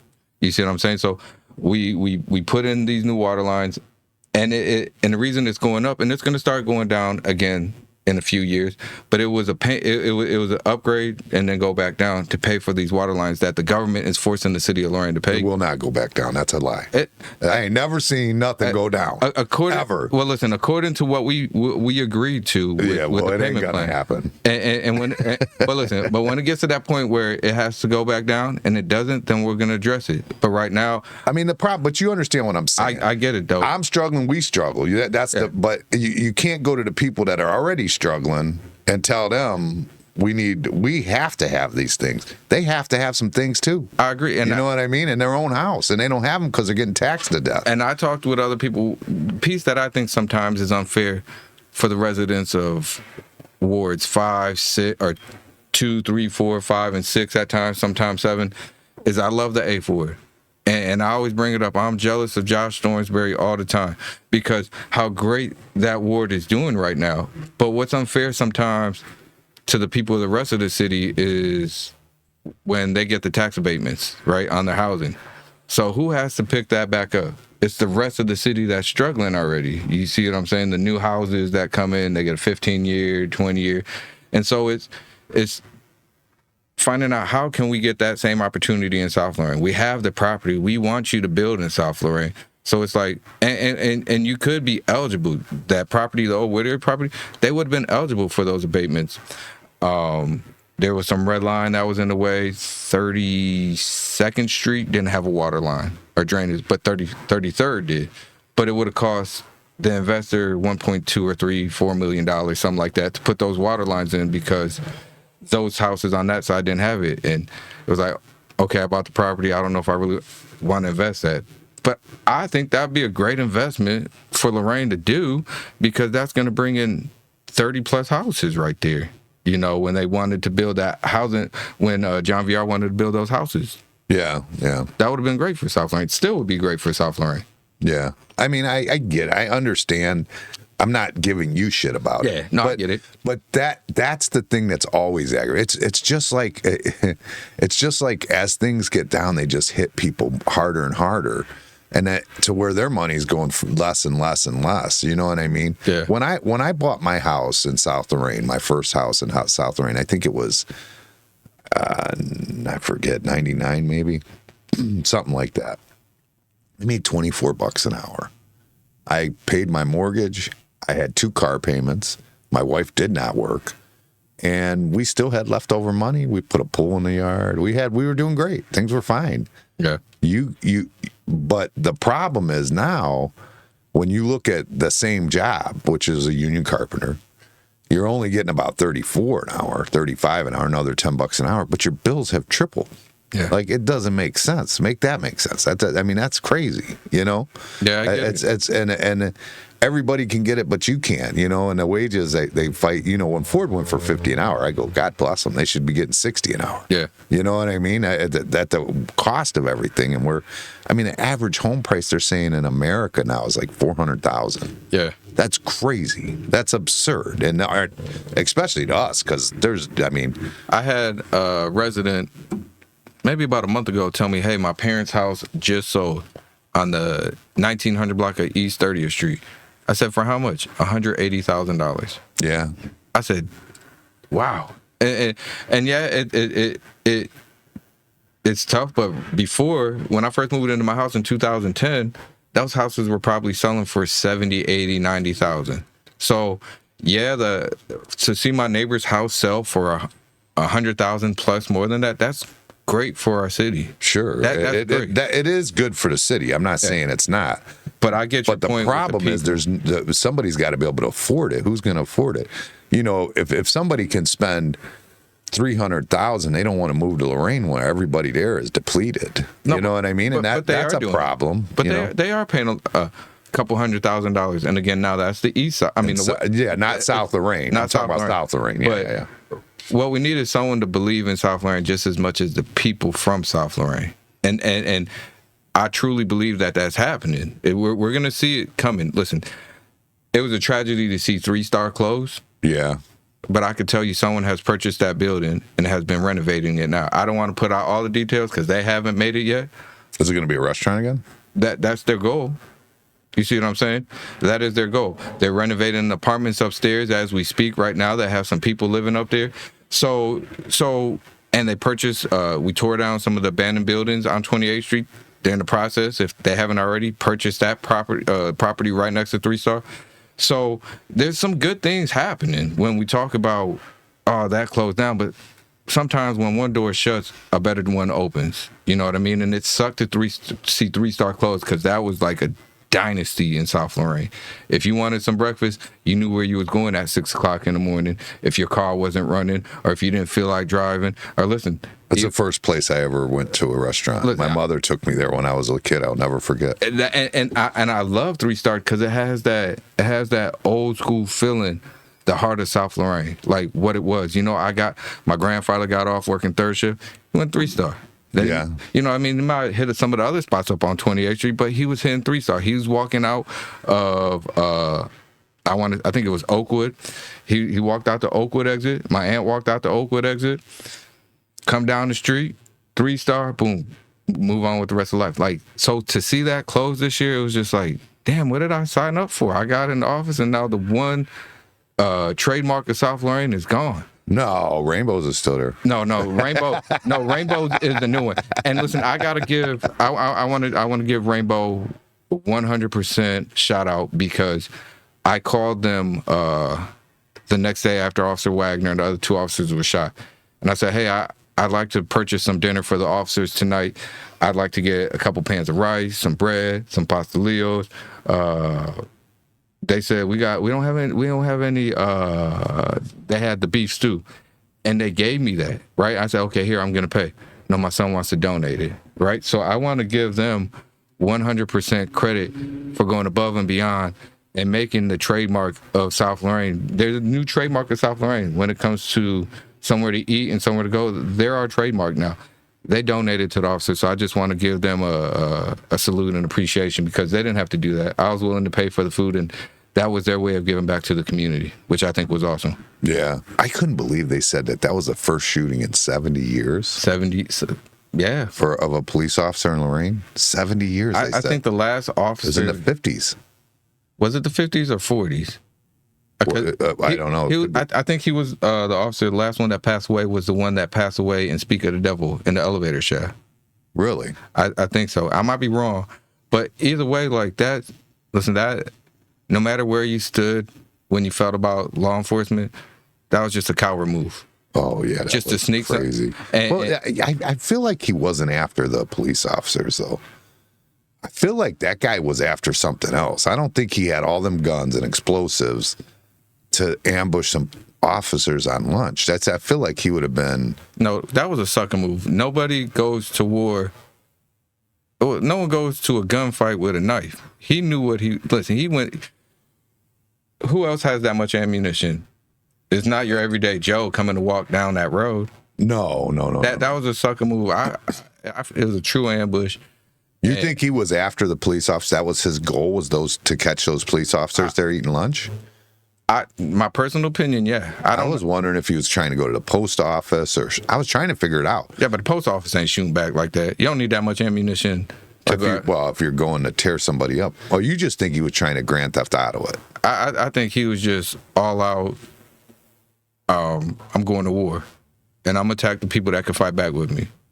And unfortunately for our city, he went after some true heroes. Listen, these men didn't run. These men came in and made sure they got their men out of there.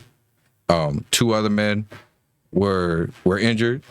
And I hope they get a speedy recovery, and I hope they come back to service, because those are heroes. Those are true heroes in our community. For sure. And that was a sucker move. Listen, my man had, from what I've seen in the pictures, a couple assault rifles. It looked like 4. Explosive, Yeah, it looked like 4 in that picture. Thousands of rounds. He was ready for war. They showed him live too. Did you see that? The like helicopter footage caught him live, laying there dead. I didn't see it. I'm glad I didn't. It was laying on. I couldn't believe it. Somebody showed it to me. I guess it was just happened live on TV. They didn't realize they were cutting to. Yeah. He was laying there. Well, I'm kind of glad I seen it. Fuck him. Yeah, I was glad to see that one. That was fuck him. I didn't see it. I've seen, unfortunately, I've seen that before in my life, and it's not a good scene to see. But he's an ass, and I'm glad that it ended up the way it did, because our society is safer now because we got another piece of trash off the street. You never know, though. There's another one like that somewhere, and having crazy thoughts, and he might have just inspired some crazy thoughts. That's what they say happened with Columbine. They say Columbine, it wasn't just that what they did that day. They've inspired people because all of a sudden their name was there. Well, I hope he hasn't inspired nobody, because listen, one thing that tragedy has done has brought Lorain together. Oh, I 100% agree. I 100% agree. How could you not? I mean, literally, I actually shed a tear over that. I really did. And I'm an emotional guy anyway, right. So that's not that crazy for me. But yeah, it did. It definitely brought a tear to my eye. It's horrible to go to work. You got a wife, kids. You're just sitting there having lunch. What? And that's what I said. That's why at the funeral, when it was bringing his body out, and I was sitting close to the front, and just to see it, I shed a tear also, just because it's like, he's not from Lorain, and he gave his life to protect people from Lorain. His children no longer, they have his memory. That's what they have to live with. Oh, it's horrible. They're living with his memory. Yeah, my dad's a hero, but he's not here. And you know what? That's actually the sad truth for many officers everywhere. Like, that's the sad. Like, I mean, it's just a sad truth. I've gotten a new respect. My relationship for law enforcement has come a long way from being first in office, from dealing with the community police academy that they did. And I did the scenario where it was shoot, don't shoot. And I felt like I was set up in this scenario where we get in the vehicle, you do a traffic stop. Well, my officer decided to get out the vehicle and run around the building. So I run around the building. He's facing the other way. I turn around and I just unload the clip. And they're like, Angel, how you feel? I said, I feel like shit. And they go, why? And part of it was because I've seen what happened in Cleveland. I've been part of those protests. I've seen that. But it wasn't that I ended that man's life. It's because I knew how that was going to bring a spotlight on my community. I knew that it could bring some more chaos. Listen, the Huff neighborhoods, there's still a building or two that's still just what it was from the riots of the late 60s, early 70s. You know what I mean? So I knew that. Did you know there was riots in Elyria then too? I didn't know about the Leary riots. Yeah, there was. My dad said something about it like not too long ago, and I'm like, "What the hell are you talking in about?" In the 70s? I think it was the 60s. I think so. I didn't know that. Yeah, there was. It was some kind of racial tension that happened. Yeah, back right here in Elyria. And it's sad. So I knew with my decision in that shoot, don't shoot, what was probably what was going to happen to my community if this was a real situation, and I didn't want that. So I told at the graduation, hey, it's changed my concept on how you guys do your job. I still have my opinions, but I'm going to learn, and I've learned not to just come out and say, hey, this is wrong because I seen this on the 30-second clip of the news station. There's other pieces to the story. Listen, when I was running after him, my taser fell out my pocket, my mace fell out my pocket, everything fell out. All I had was the gun that was left. You know what I mean? So there's always another side to the story why someone made that decision. And I always bring up the Tamir Rice thing. Right. The Tamir Rice situation is one that could have been, I feel like could have been avoided, but I don't think it could have been avoided by the passenger in that police car when he got out. Yeah.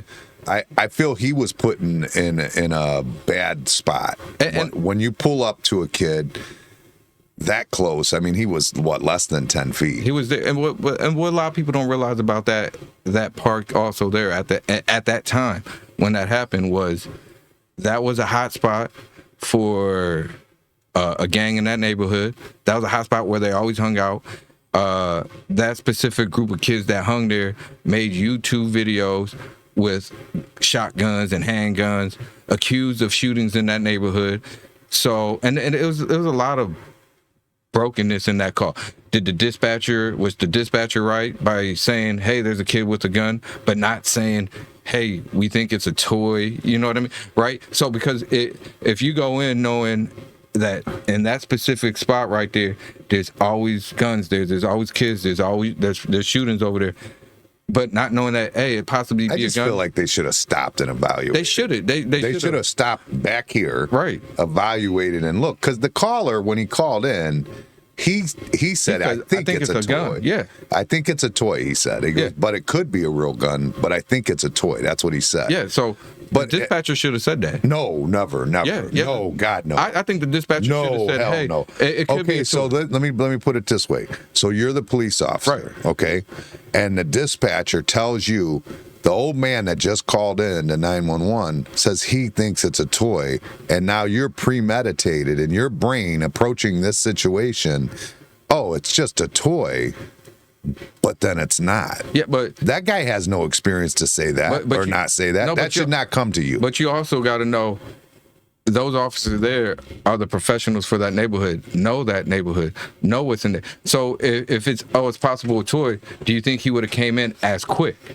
You see what I'm saying? Oh, it might be a toy. So, okay, let me cut. Rather than, it's a gun. Oh, shoot, we got to come in, someone with a gun. It might be a toy, so let me slow it down a little bit. Set them up, though. If it's not a toy, if that isn't a toy at that point, then you're setting them up for failure. But if you say it's a toy, are they coming in still 30 miles an hour on a wet ground with snow? You see what I'm saying? So as long as the police know everything, even if there wasn't nobody there. Right. That's my whole issue. Is this kid's in the park by himself? There was no issue. Just stay back and look and see what's going on. Is he?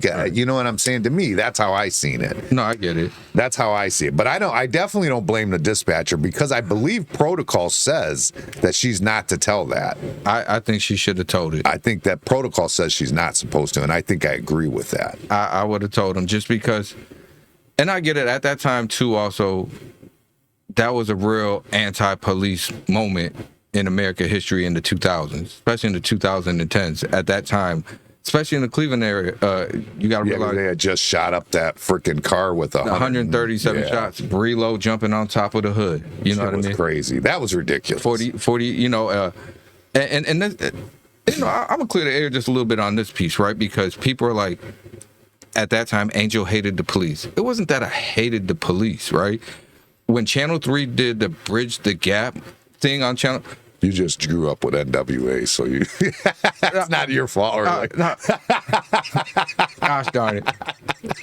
There goes your 30-second clip, son of a bitch. No, but like when Channel 3 did the Bridge the Gap piece, right? Yeah. That started. I had a meeting with the executive directors from Channel 3. Said, listen, we're out here. This is what the Peacemakers Alliance is doing with the churches. We're doing with the RTA. We're doing with the library. We're making these safe zones. So when the verdict comes out, and if it is going to turn out to be something like Ferguson, we're giving neighbors, or that was the time of Baltimore. That was just a few weeks after Baltimore. So we're going to give the residents of 89th or 87th in Madison, they can go to this church, or if they're going to start protesting the 2nd District. They got the library right down the street. So I pushed that, you know what I mean? So it wasn't like I was anti-police. It was, hey, listen, there was a situation most of society doesn't agree with, right? There was even so much protocol and things have changed in CPD since that chase, you know what I mean? But we have to give a place where it's the citizens are able to voice their opinion and still feel safe, right? And so that whole bridge the gap was bringing people that are 100% against the police and people that are supportive of the police and police are bring them all at the same table and let's talk about this, right? Because in the end, you still live here. They still gonna protect here. And if you need something, God forbid it, they're gonna be the ones coming. Yeah. You see what I'm saying? And so we have to be able to figure out how we can unite, right? And over the last 5 years working in treatment, one of Glen Bay's specialties is working with first responders. We have certified counselors that are active captains on the fire department, have a retired police officer. And over the last 5 years, I've been able to work with first responders, police officers from communities across the country. And what we don't realize is no one wakes up and says, I'm going to see, I don't know, 100 homicides. I'm going to go to work today and see an infant that passed away, right? Or I'm going to go to a place where girls have been held captive for years, or I'm going to go and see people, you know, everything that they, no one grew up and said I was going to see it. That had effect on it. I've been able to work with them for the last 5 years and been able to see not just the police side, but the personal side and the effects of what a job can do to somebody. And I've been able to get a full opinion, or not opinion, a few view on these men that are normal people too when they take the badge off, that have children, that have wives, that have lost just as much as I lost because of some of the stuff they've seen. Obviously, they've seen way more than me, but I've gotten a whole new view. It went from activist to working in a treatment center, a full new respect. And then just over this last week to see, you know, these are men and women that give their all for our city, and they just lost somebody and almost lost two others, and to see them mourn together, it's like, no, we have to change our concept now on how we're going to work with our community, because that's something I wish knowing. I got to go in early, and I seen a family just wondering how we're going to bond together. What's the next step? So we as Lorain got to figure out how we're going to do this. Let it be the water lines. Let it be more protection for our first responders. Let it be bringing in new business. But we got to figure it out and go in this tick for tack. And I'm not getting none of the. I'm not wagering to be the next mayor. I'm not even interested in being council at large. You know what I mean? Like I have no. Okay, I can't wait because after this election, I'm moving. That's not even in my mindset. My mindset is, listen, I got a job. I started something. 2 men came after me and did a hell of a job to keep pushing what was there. And my job now is to figure out how can we continue that movement for the South Side. Yeah. That's it. And when is it? When is the vote? The vote is going to be in November. So, you know, what people are going to see is they're going to continue to see me out there. You're not going to see me tick for tack with people on social media. That brings no progress to the South Side. You're going to hear what I have to say, and you're going to, and you can agree with it or disagree with it, but what I'm going to say is going to be facts. I'm not going to come with a half-ass story. I'm not going to come with a, you don't like what I'm doing, so I'm suing you. You know what I mean? I'm not running because I felt like somebody picked on me.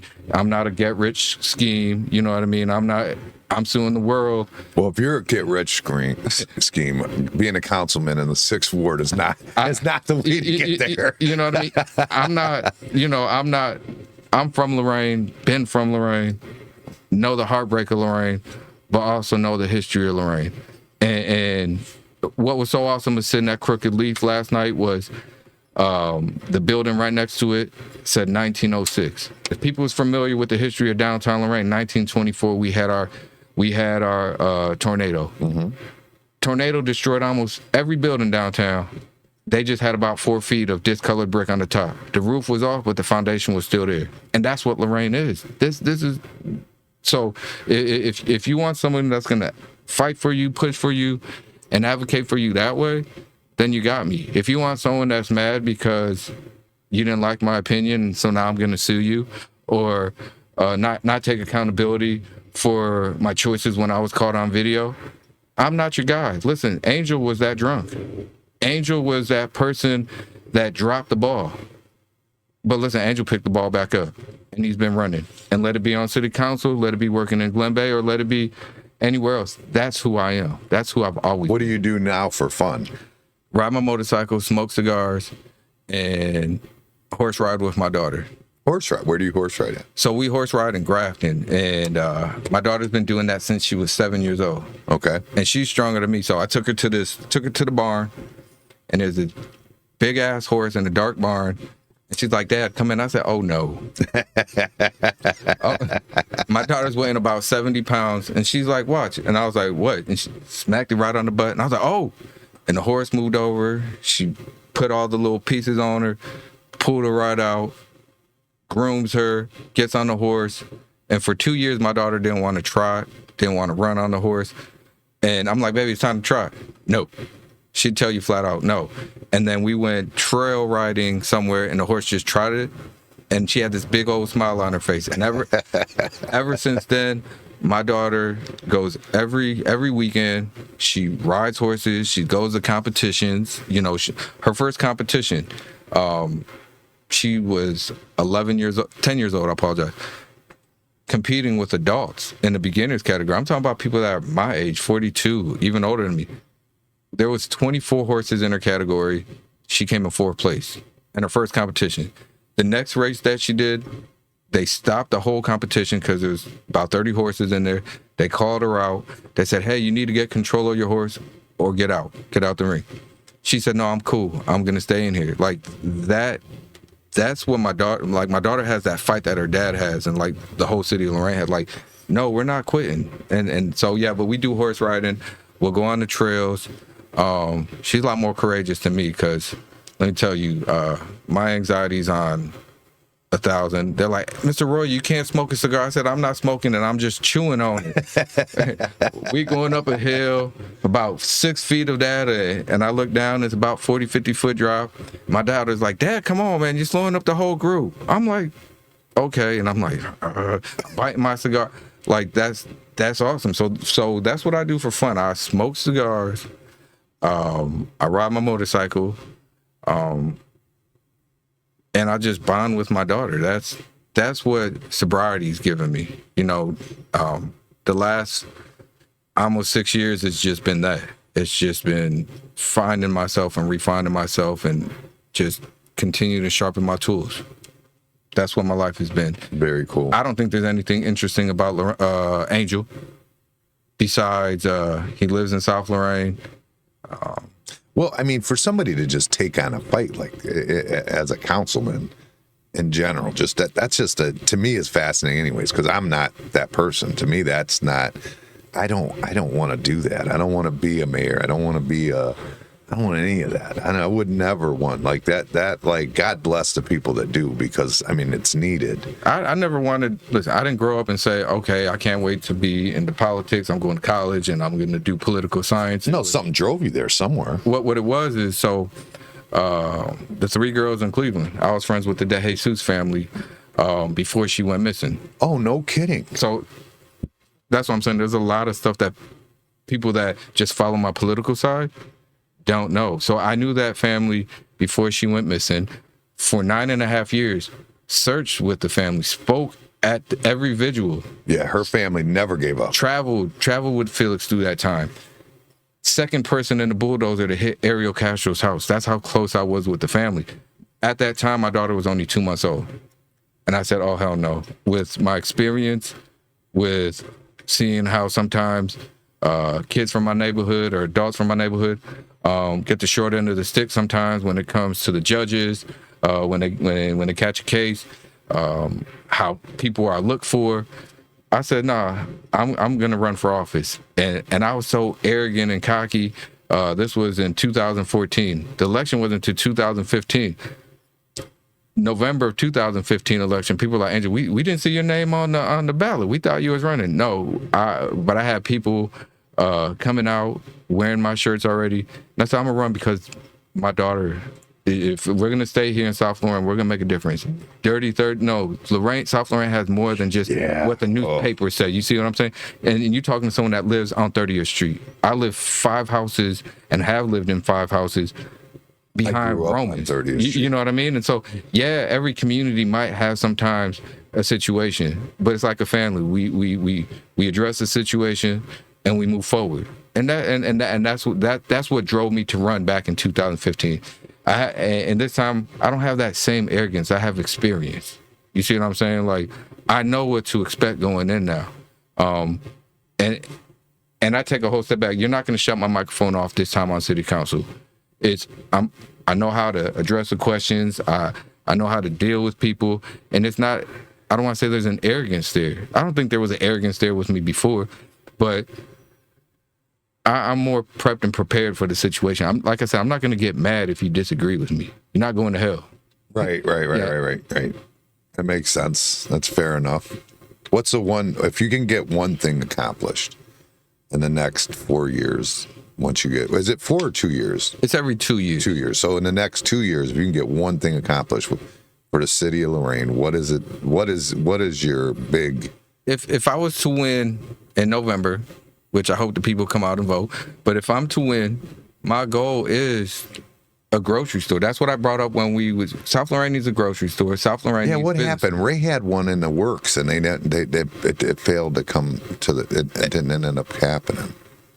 It's still in the making. Is it okay? There's still conversations going on, but sometimes it's harder to compete when you see everything on the west side going. You know what I mean? It's like, no, this building. I'm not gonna talk bad on buildings, but right here, this building right here that they was talking about was a shoe store, was an ice cream shop, was a movie theater. Listen, it's waiting for you. It's still here standing 80 years later. No, this is the foundation that you want. Not saying that there's not a foundation on the west side, but South Lorain has the people you want. This is where it is, and we need that. Like, that's my goal, is to bring some type of business. Like I told you, there's old 3-star closed, and there's a new business coming. It's in the making, and when they're ready to say it, they're gonna say it. Yeah. So you lost the. I mean, Save a Lot's not there, or you don't like Save a Lot, or Save a Lot's still there, but I don't think Save a Lot has some of the stuff that the Save a Lot downtown has. What do you mean? I don't think they have the fresh produce over there or something. People don't. Save a Lot's always been good to me. I don't have a problem with it. That Save a Lot, especially that Save a Lot, my last few times in office, Save a Lot has been good to me. They come Thanksgiving, they donated bags of groceries, and I took them to residents. So they're there, but it's out in the middle. No, we need something more central in South Lorain. Oh, you want something like in the heart? Yeah, because you have people that live on, I want to say, Homewood and Pearl. That's not my ward. That's the 5th ward. But South Lorain is South Lorain. It's no matter if you 5 or 6. You know what I mean? That's South Lorain. Those are people there and at Sacred Heart Manor are in wheelchairs.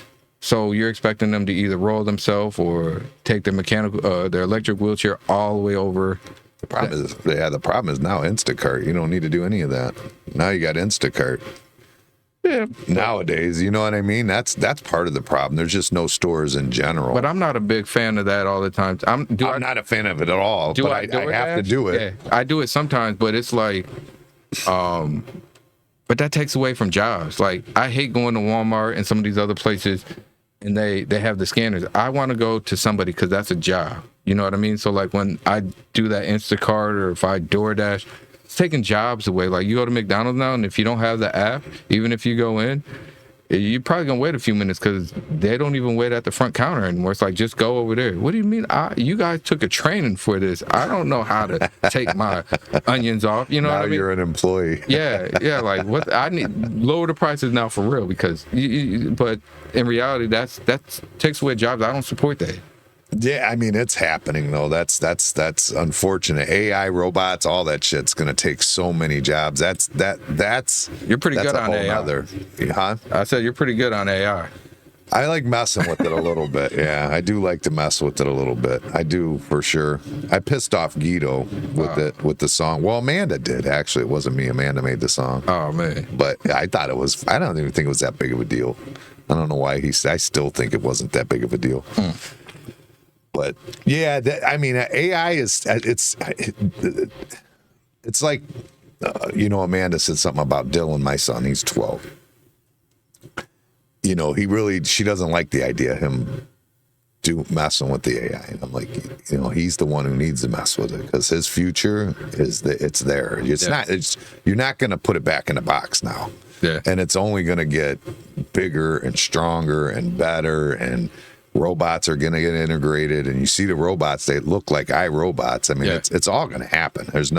If we don't do it, China does it. So you either play with it, get involved, or whatever it is, somehow, that's going to be his future for sure. I get it. My daughter, when I was her age, I was waking up at 8:30 in summer break, go out, hang out with some friends, come home for lunch, go to the pool, come home for around 4:30 till about 6, go play baseball to 8 or 9, maybe swim, maybe hop the fence at Oakwood and jump in the pool when the police or auxiliary police left the park. Like, that was what we did as teenagers. Now my daughter loves to be on the tablet. Yeah. I'm like, what the heck? Like, go out. And because of the way things were in the 90s, it growing up like as an adult, and my kids were born, in the 90s. So the way things were in the 90s, it's almost like you feel like, oh, thank God they're in the house, it's safe. Yeah. You know what I'm saying? It's not like when my mom, the street lights come on, that's when you had to be home, you know? She didn't think about it all day. But me, I'd have a heart attack if my kids were just out and about. Although the street we're on, just the one street, there's like, I don't even know, probably 15 kids on the street. But I'll be honest, they're close. What I know now scares me as a parent too, right? Just because I see younger and younger teenagers coming in off of way harder drugs than just weed that I was growing up in. Knowing what I know now with missing children and stuff like that, and knowing some victims that are victims of human trafficking, been victims for been captive for a long time. That scares me with having a smart, outspoken young woman. Yeah. She's 12. I'm like, so I'm kind of glad that she's stuck on TikTok all the time. But at the same time, I'm scared because who knows what she's learning on there? Yeah, and that's where it becomes a responsible parent. I mean, I'm on my phone all the time. Her account is connected. You need a torch? Okay. Her phone is connected to my phone, or her tablet's connected to my phone. So I know what she's watching, but still, it's just scary. And part of me has to let her grow up a little bit. A little bit, but it's just, that's the problem though. It's become a safety net for us because as parents, it's just, what they're doing, you feel okay with it. You know what I mean? And I remember Scotty was one of the first ones that I remember dealing with that. Cause with like my kids, my older kids in the 90s, they didn't have the tablets and the computers and stuff. They might've played The Sims or something on the computer. Nothing crazy. Video games a little bit, but not too much. So I didn't have that, but now I do with Dylan. But he had it with his son, which is Vinny. You know who Vinny is? Vinny Campana, Scotty's son. Yeah. So Vinny, when he was on, I remember him telling me when Vinny was a little boy, I remember him saying, it's better than being out in the streets, getting in trouble. He's not doing anything wrong per se. And Vinny's turned out to be all right. So now I'm like, Vinny's actually starting to run some things at Campana's. Right. He's always was a smart kid anyways, but. Yeah. it has its pros, but I definitely feel like it's taken away from learning how to meet people, talk with people. Taking away like the way the schools are run now when it comes to some of these electronic programs that they got, some of these things that they got to take, and that sets their level of education for the rest of the year. And I disagree with some of that stuff because when I call the teacher and complain, they're like, well, the computer says this. Oh, what the hell are we paying some of y'all for? Well, that's the way it's going to be, though. That's it. And I remember when my teachers, I wasn't part of the paddle era, but I was right after it. So it was still, if we got a little sketchy in school, when they was breaking up a fight, they were pulling you by your whole shirt. Now it's just like, should we jump in? Shouldn't we jump in? How do we say this? Can we do this? Can we? It's been so. My daughter's generation is. Wait, so there's never a paddling in school anymore? Oh no. Oh, really? I didn't know that. Well, or if it is, it's we don't know about it. But yeah, I got a bunch of them when I was a kid. oh man, that was before my era. Yeah. But I sure had the paddle era teachers when I went to school. They At were Fairholm, I got caught skipping school. I was in Fairholm, so I'm in elementary school. Yeah. I'm with adults, not adults, but high school kids. Being bad. We were at French Creek Park. Yeah. We go walking through the woods or whatever, and we walk on that little path right there on French Creek Road. Not French Creek Road. What is that? West River, right? East Yeah. River, West River. So yeah. No, Erie, the main road. at French Creek Park. Oh yeah, right. James Day, right by James Day. Mm-hmm. So we're walking through there, and a cop comes by and drives by and sees us, and we're like just pretending, but it's middle of the day, supposed to be in school. Yeah. All of a sudden, he turns around like, "Oh shit!" So we take off running. Didn't help. They caught us, but they took me to the school. I still had the handcuffs on me behind my back when I got my SWAT. Oh man. True story. Handcuffs still in place and Yeah. swatted. No, all my teachers, when elementary we've been teaching 25 years, 27 years. You know, I go to high school. It wasn't none of these young teachers that you see getting in trouble. Now, I had the paddle era teachers that were hands-on. There was just learning how to be where you wouldn't get in trouble.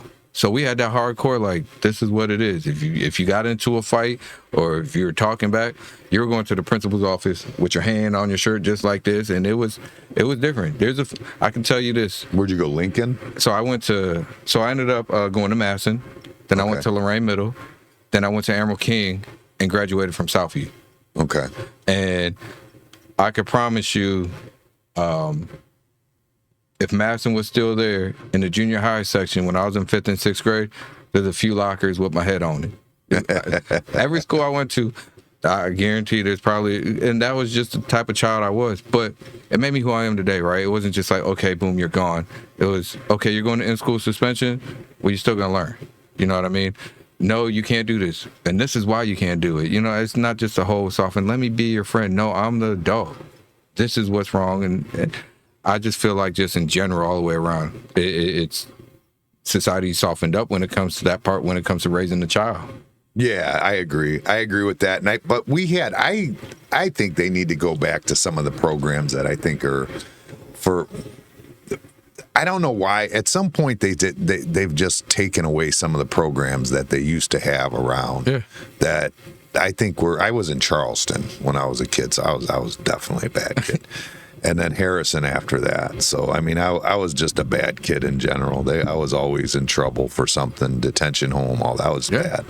But I wasn't doing anything crazy like drugs or nothing. I was never, I mean, I maybe smoked a little weed or something, but nothing crazy. I just didn't listen. You know what I mean? But I'm okay. Listen, I guess over the last few days, there's been a lot of news, which I really stopped watching the news once my face started to be on all the time. But I think the president's bringing back the fitness test.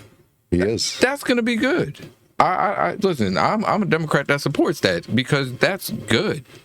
You see, that's physical education. It's teaching these kids that are staying inside the house. But why is it called the presidential fitness test? Is that what it was called before? I don't. I remember there was a fitness test, but I don't remember it being called the presidential fitness test. I know. I think it has something to do. Was it Reagan? You know, Reagan was real big on pushing the DARE program and stuff for kids, all like that. Yeah, that was Nancy's thing. Yeah. The war on drugs. I know. That's why I never did drugs. Yeah, listen, I grew up in the era where I seen the eggs my in the frying friends. pan. Yeah, those are, yeah. But I think that's good because because they be on the tablet, and then it's just like, where the hell does McDonald's come from? Oh, I ordered it off the tablet. What do you know? So like, it's now you gotta get up, get some little physical fitness, get into shape. You know, I think that's something that I think is good. I think. I mean, I'm a Trump. I voted for Trump both times, or 3 times actually. That's your right. That's okay. And I mean, I don't find him to be a Republican anyways. I mean, he's running on that ticket, but he's not a Republican by any means. And anybody who says he is, That's why the left, I think that's the problem the Democrats are having, because Trump took their space. So now their leaders are going so far left that nobody can relate to them. You know what I mean? But I think this is where I think this next election is going to be key for the country. No matter who wins. So you had Clinton for 8. You had Reagan, Bush for 4. Clinton changes up to 4. Then you have Bush come back in for 8. Clinton only won because of He likes Ross Perot. He likes cigars. No, Ross Perot. That's the reason he won. Ross Perot came in as an independent. No, That's why you don't get. That's why everybody's always against the independent. But what I'm saying though, right, is you have presidents that have put something in motion. 4 years comes in, changes it up. 8 years comes in. The next 8-year term, which was George W., changes up the last 8 years. Then now you have Obama that came in, changed up what George W. did, which was, I think he made some good changes. Then you had Trump come in for 4, totally changed up everything, right?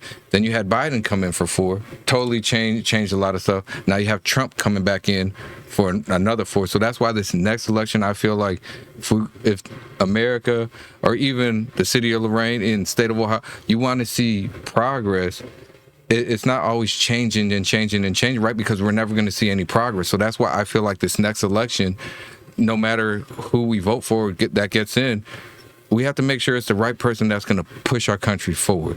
Let it be that keeping some of... So do you believe Trump's pushing us forward right now?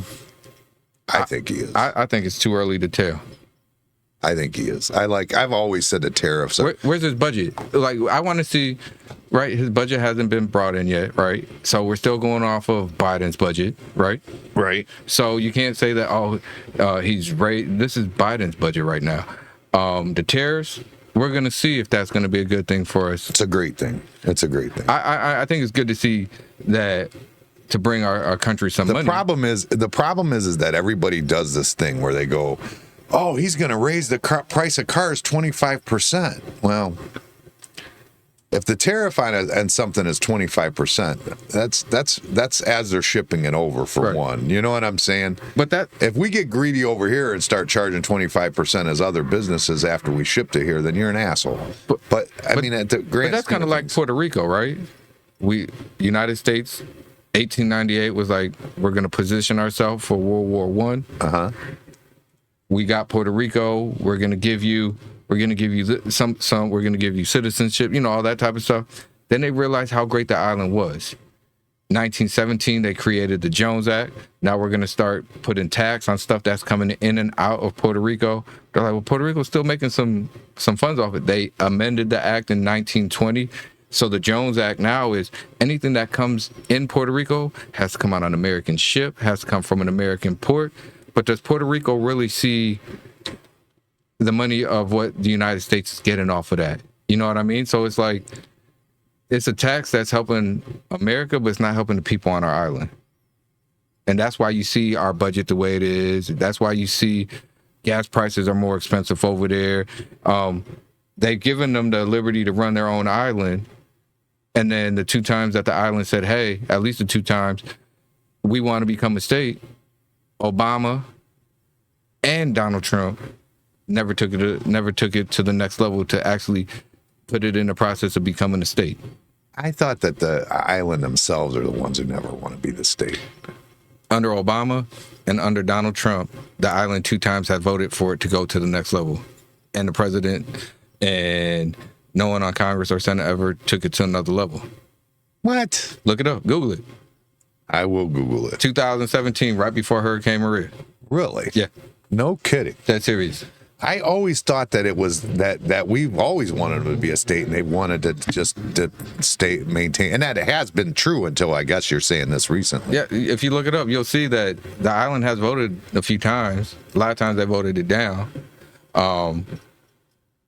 Every time that I knew of, but you're saying in 2017 they didn't. Yeah, right before Hurricane Maria. Huh. So it's. Yeah, I think the tariffs will be good. It's how the rest of the world is going to react to our tariffs. Who cares? We're the only one buying anything. Right.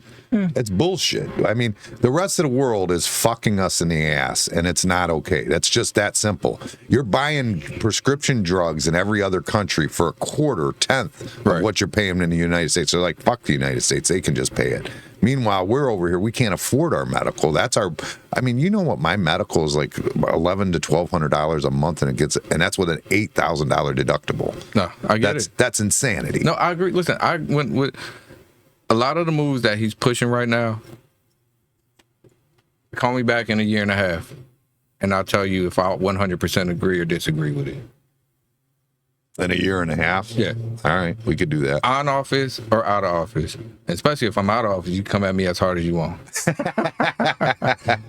But you understand what I'm saying? Like, I'm not saying that I disagree with some of the things he's doing, right? And when it comes to immigration, I'm like, listen, the people that get caught at the border, that's one thing. But the people that have been here, working here, now have American citizen children, right? That our Constitution gives them the right to be American citizens, right?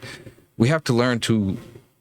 We have to figure out how to address that. Well, I say you should correct the path to citizenship. Right. I think that we should solve that to some degree. But when it comes to, man, which president deported the most people?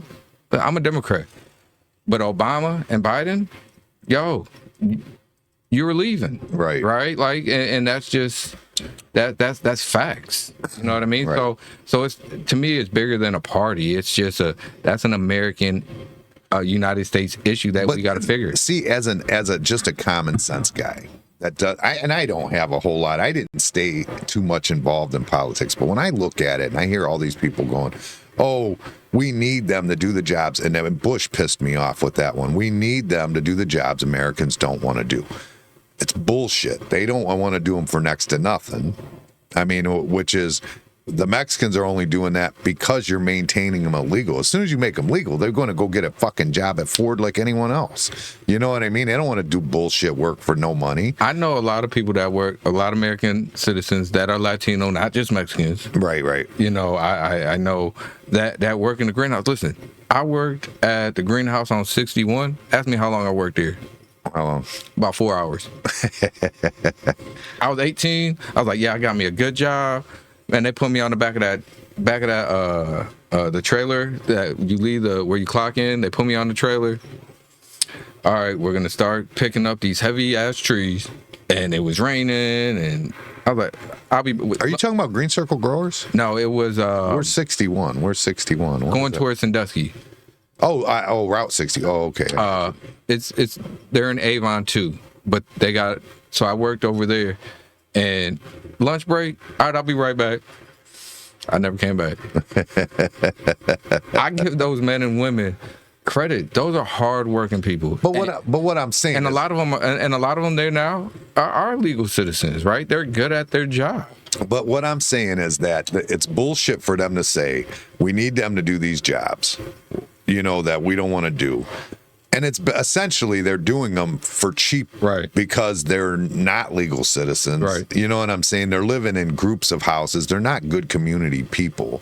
I mean, they're literally coming here and living in a house. I had them across the street from me. I had a house across the street with me. I can't say they're not good community people. They're not. They're in their community, but they're not. They're not in any way, shape, or form involved in the community. They stay hidden so they don't get in trouble.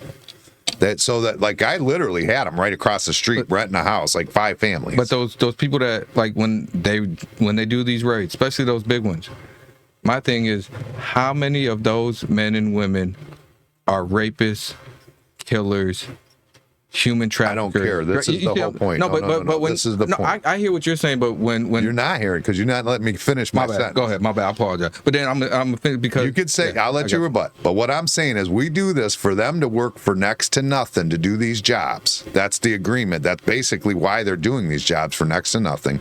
They're in our communities, renting houses, grouped in together, like 5 or 6 of them in one house. I mean, you could say they're part of they're not. They're here for whatever their job they're doing, and as soon as they get a chance, they move on. But they're not legal citizens. Meanwhile, we take money and support all these people through welfare programs and incentives and all these different things we're paying. So we're refusing to have anybody work. Then we're saying there's not any jobs, but we're giving these jobs to them because they'll do them for next to nothing. It's bullshit. It's just if you cut that out, make them legal citizens, they're not. It's not going to be the same life. They're not going to live the same life. Yeah, it's just not. But my piece is, because it's what I said. If you're at the border and you get caught, there's laws, right? You get caught, it happens. You catch me speeding with no license, there's a law. I'm gonna get prosecuted, right? But I'm talking about the ones that have been here working, that they are part of the society. They're part of churches. They're paying rent to the landlord, so they're helping somebody's economy out. You understand what I'm saying? They have children that now are going to our schools.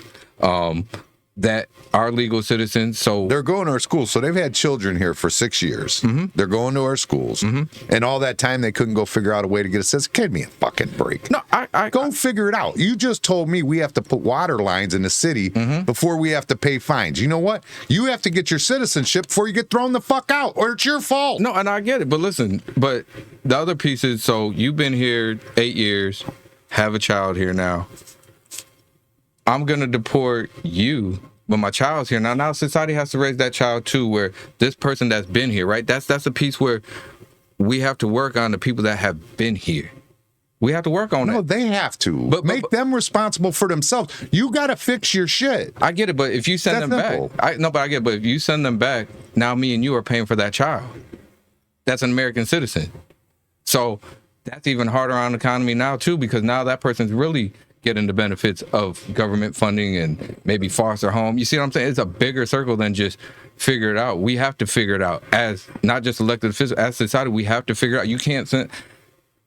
This is what you're probably gonna do. Why do you say that their kid has to stay here? I don't get it. Because they're American citizens. What does that have to do with anything? That's their constitutional right. Why would you separate? It's their constitutional right, but that doesn't mean they have to stay here. You could take your kid with you when you go. So I would send them back to a third world country, and where they could get the benefits of what America really is, because they're an American citizen. But I want to send them back to a worse economy, a more dangerous neighborhood and society. Yeah, their parents made that decision to come here, but we're not talking about the parents. We're talking about that child.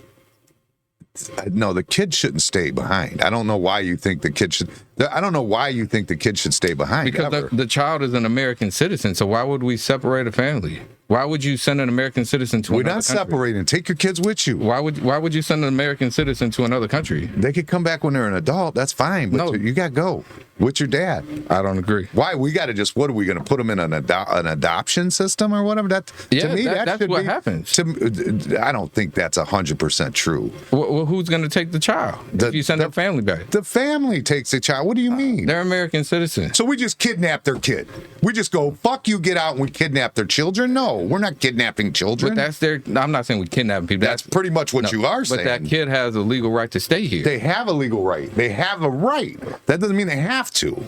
But why would I want to go? Well, I really don't have a choice. But as a 6-7-year-old, why would? If you're not, listen, why would you want to allow people to stay in this country that aren't the smartest and brightest and best? I think they're smart, bright. If they are, then why didn't they figure out how to go get their goddamn papers? Because there's certain things in their community. Not every situation is the same. So I'm not going to categorize every single person that crossed that border that's living in a cartel community, a dangerous community. If you get caught at the border, I agree, something needs to happen. But we have to understand, a kid is an American citizen. They have rights, just like me and you have rights. Listen, let me tell you something. The big businesses are cutting into your bleeding heart because they want them motherfuckers picking their goddamn all their crops. They want them hanging their drywall for frickin' 15 cents a foot. They want them building their houses for fucking cheap so that they can sell and make millions and millions of dollars. And they feed this to you guys in your bleeding hearts so that you believe this to be true.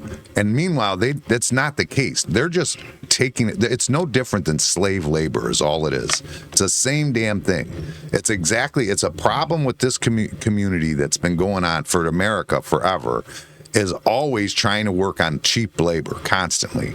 It's ridiculous. And Democrats to support that, to me, I don't know why the unions would back you or support you for that. It doesn't make any sense to me.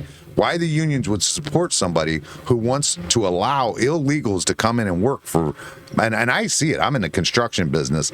The drywallers are, I mean, they get nothing. I mean, if you have to pay American hard workers, like there's a guy, Johnny Stump, Lorain guy. Oh, my bad. That has a company, and he has all legal people hanging for him and everything. He's charging $3-4 a foot. But meanwhile, they're still hanging drywall for less than $2 a foot in a lot of these places. And how are they doing it?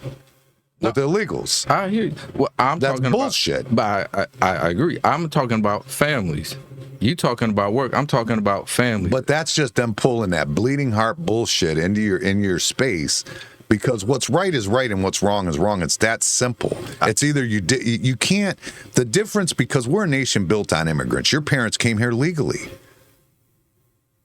That's the way it is. Well, you're Puerto Rican. I feel like our island was taken, right? We're American citizens. Yeah, they might have been. You see what I'm saying?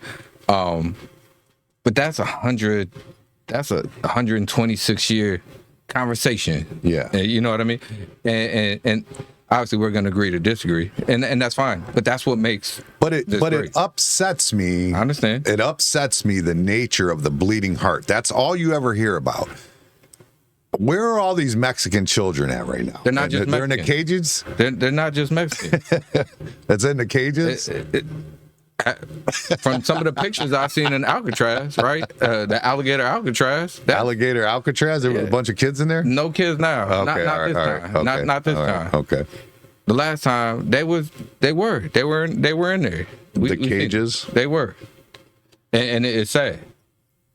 It is. No, your kids go back with you, period. I don't agree It's with that simple. I don't agree with that. I would rather be broke with my mama than rich with your mama.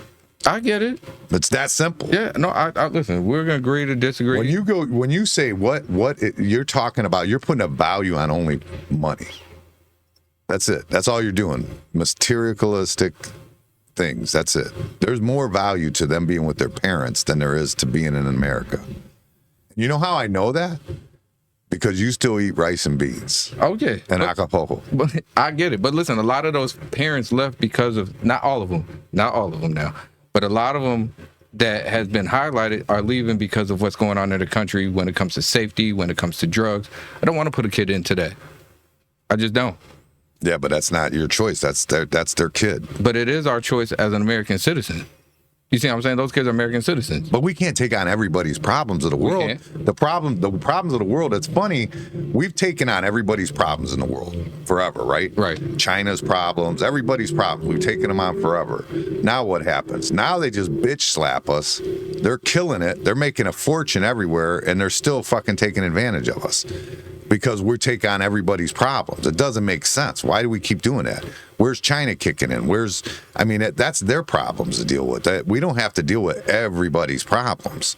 We want to take them in, sure. Give me your sick, give me your poor, well, all that. I get that. But you got to come in the right way. It's that simple. And if you didn't, and if a kid's 8 years old in school, or 5 years old, even 6 years old in school, how can you say they didn't have time to figure out how to become a citizen in that 6 years? You're telling me the path to citizenship is beyond 6 years? But some of those people that, when you cross the border, is to obviously have to go back, right? There's not a lot of pardons. I mean, not pardons, but not a lot of pathways once you get here. The way is to do it through your country. They're going through whatever they're going through. I agree. Listen, if you get caught at the border, it just is what it is, right? It has to be addressed. I'm talking about the ones that have been here, that are working, that are. I still, they're either legal or down. You just can't. And you're right. It isn't only Mexicans. A lot of Venezuelans. Yeah. A lot of everything. There was. Oh man, this is probably between 2011 and 2014. There was a kid that we were advocating for from, I want to say, Poland, that got here, was undocumented, went through our system, getting ready to be deported, and they wouldn't allow him to graduate, I think, college. I think I might be off a little bit because it's been so long, but so it's not just like. So you're okay if we deport him to Canada? No, I was advocating. Or Germany? No, I was advocating. Listen, he's been here 20 plus years. To me, I don't care if you're black, white, Asian, Christian, Muslim, like. I feel like we all have to unite one way or the other to figure this out. It's not just like. But it's not fair to the citizens of the United States to put your foot in the bill for one, which you don't want to foot the bill. I mean, and then we are footing the bill for it. You don't have the same rights they do. We have to explain who we are. We have to you have to know who we are. You know what I mean? Mm-hmm. You have everything about us documented. Those are undocumented people. We have no clue who they are. They're good, bad, or indifferent. Right. My experience in life is when someone don't want to tell you who they are, they're usually shady as fuck. It's my opinion. Maybe I'm wrong, but if you don't want to tell me, you know what I mean? It's usually because you're shady. There's a reason why you don't want to tell. But that's not the kids, though. It doesn't matter. I get your point with adults, right? You know what I'm saying? It's not the kids, though. I guess I don't care one way or the other. Send them back too. That's how I feel about it. I mean, it's a bleeding heart situation. That's the way I see with it. You know what I mean? But aren't they trying? Isn't that one of the things Trump's trying to do? Is not you don't get automatic citizenship? Isn't that one of the things he's got? That might even have been in the big beautiful bill. I don't know. I think so. I got to read his big old bill a little bit more. you better. I'm gonna read it a little. You better bit more. Get a couple more cigars. That's a big bill. I gotta get a couple boxes. No, but I don't agree with big bills, by the way, or that one even. I mean, and that's fine. I appreciate this conversation. We're gonna agree to disagree. I have no problem talking about stuff. And listen, there might be times when I'm wrong, and I'm fine with that. I've learned to accept that. I don't know. I get that the kids are. I get what you're saying. But I'm going to be advocating for the kids until the Constitution changes. They're American citizens, and they get just as much rights as any other American citizen. And I feel the same way. And I'm. You know, people. We can go all the way to the point where people be like, "Oh, you stole the property." Listen, I feel like Puerto Rico was taken. But the leaders of the island of Puerto Rico made an agreement with the United States, and I'm an American citizen, and I'm benefiting from that agreement that they made 100 plus years ago. Do I feel like our island has been taken advantage of when it comes to seeing how could they make money off of the Jones Act, and would that be changed? And that was one of the things, like Trump changed the Jones Act and after Maria for a few days. Why? Because all that stuff was at the ports. Needed to come over here so those companies could still make some money off of that, or it was going to be lost. Plus, people really needed it. But after that, the Jones Act, you still had to pay the taxes. And it's unfortunate. But that's just unfortunate. It's just unfortunate. What's taxes? What do you mean? So gasoline is higher. It's because it's on an island. Right. But the island of Puerto Rico doesn't get the taxes that America gets for the companies that pay for that ship to be brought over here. So it comes off a Chinese ship, Israeli ship or whatever. It goes to Miami or Texas, gets off their ship, gets put on an American-owned ship. They pay taxes to the United States, which is great for the country. But the people of the island don't get the taxes off of that. So that's why stuff is higher. Puerto Rico is not going to be cheaper if they don't get their gas from the U.S. But that's not true. But we're U.S. citizens. I get that. You see what I'm saying? You're on an island. But we're not benefiting off of those taxes. Gas is more put in bay. Yeah, but we're not benefiting. We're not benefiting from those taxes that the United States is getting. The island should be getting that because it's coming to their island rather than have to go. If we're American citizens, I feel like it should go rather than go to Texas or Miami. It should be able to go straight to Ponce or straight to San Juan, to their ports. Well, then, if that's the case, then they should be paying American taxes too, though. But that's what I'm saying. America's seen what Puerto Rico was, how much they were getting off of that, and they. I understand it, but Puerto Rico also isn't paying taxes either. They're not like filing a W-2 with the federal. So I mean, you win some, you lose some. But we're losing a lot more than gaining. You're counting just the unfair. No, it's billions of dollars that the island's losing every year. How much are we losing every year from income taxes? But we don't even get opportunity for that over there. Listen, I agree. Before Hurricane Maria, I thought Puerto Rico should have been its own island, running by its own government. After Hurricane Maria and the disaster that I seen, I think that it needs to come as a state, and a lot of people might disagree with me. And I truly love Puerto, but it was destroyed. I would like to have it as a state. I think it should be a state. I agree with that. I truly felt like I wanted independence. Listen, I want independence for Puerto Rico. Now, like the destruction that I've seen after Maria, we need help over there. And I mean, that's the problem. You get. If Puerto Rico gets their independence and America's like, okay, you're your own thing, somebody else is just going to come in and take you. I mean, it's that you don't have no soldiers, you don't have no war. You know what I mean? We have bases there, and for the last American bases but listen, there. But for the last 100+ years, Puerto Ricans have fought in every single war. Sure. And given their life. I'm not disagreeing. You see what I'm saying? But I'm just saying, somebody else like Germany would have took them during World War II. They would have just took them because it would have been a nice, close place to America. Just like they were trying to come into Cuba when they were trying to come into Cuba. Right. You know what I mean? It's the same sort of situation. I mean, it's like Canada. We protect Canada far too much. They should just be a state, too. I agree with that, too. Let's stand out that conversation. Well, I don't like that. I mean, it used to be friendly enough, like you could go on the water and you could just boat right over to Canada, no big deal. Right. Now you're not. They like treat us like we're fucking pieces of shit, yet they want every right that we've got going on. You know what I mean? And it doesn't make sense. And we're defending you and everything else. But at the same time, we don't defend them. China and Russia's coming in there, and that we don't want that either. Then we'll look like Europe, you know? Right. I hear you. I don't know. It's hard to say. So what would that start? The one thing I said, that was the one thing I wanted to ask you, was the one thing you would do. Would you rather have a $30 million budget or a brand new Ford factory in South Lorain? Oh, I definitely love a Ford to come back to the city of Lorain, definitely in South Lorain. I would love that, because not only is that helping our budget, bringing jobs, and jobs is going to bring in a whole bunch of other stuff.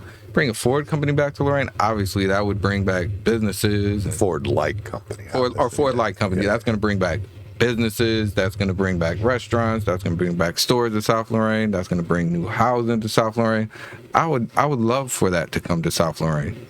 And I can tell you that I know that that's something that over my last few months that has been advocating for with the administration, pushing. And that trip I did to Alabama, I seen it hands on, that they are pushing. I know people hate studies, and I hate studies myself too, but it's a wise thing to do the studies, because you're able to get some type of demographics off of those studies, rather than just saying, you know what, our pockets is tight, let's go ahead and spend a whole bunch of money without knowing what's really going to come from it. And then we're in a farther hole than what we are in now. So, yes, I would love for that to happen. And I know that things are in motion right now. For Lorain. For Lorain, for South Lorain. I know that there's some things in motion in South Lorain happening. Well, they're going to run out of space on the west side eventually. They might have to come over towards I hope they run out real quick. Damn it. Every time they come and they want a new business, and Josh should tell you, I'm supporting this. I'm jealous. I wish y'all would come to South Lorain. This is unacceptable, but I support it because it's for the betterment of our city. It is, but sometimes some of the improvements aren't always for the best. I mean, you know, like the Oakwood Park. You know, I think it would have been the best what they wanted to do I think you were in office when they were trying to. They started cutting the trees down, and everybody freaked the hell out. But the problem is the way they wanted to fund it. It was a 20-year plan with community block grant funding. We might get some other grants here and there, but their goal was to utilize that. So it's a couple $100,000 this year, a couple $100,000 this year. It was, we're tearing down the whole canvas. Within the next quarter century, the park will be completed. Right, yeah. And I was like, yo, this is crazy. Y'all just tore the trees down. This is nuts. Right. You know what I mean? Like, silly. That was wild. But what we're able to find out was the wooden water pipes. They were in Oakwood Park. You know what I mean? And when I got in office the first time, the basketball courts were a disaster. There was no softball games going on. You know what I mean? The pool wasn't happening. Ray pushed for that. But when I ended office, We had brand new basketball court, which is now highlighted. The grind league yeah, over there. they with do Darren, that all that. But by the end of my first term, the courts were brand new, the backboards were brand new, no softball games. Now they have leagues going on there.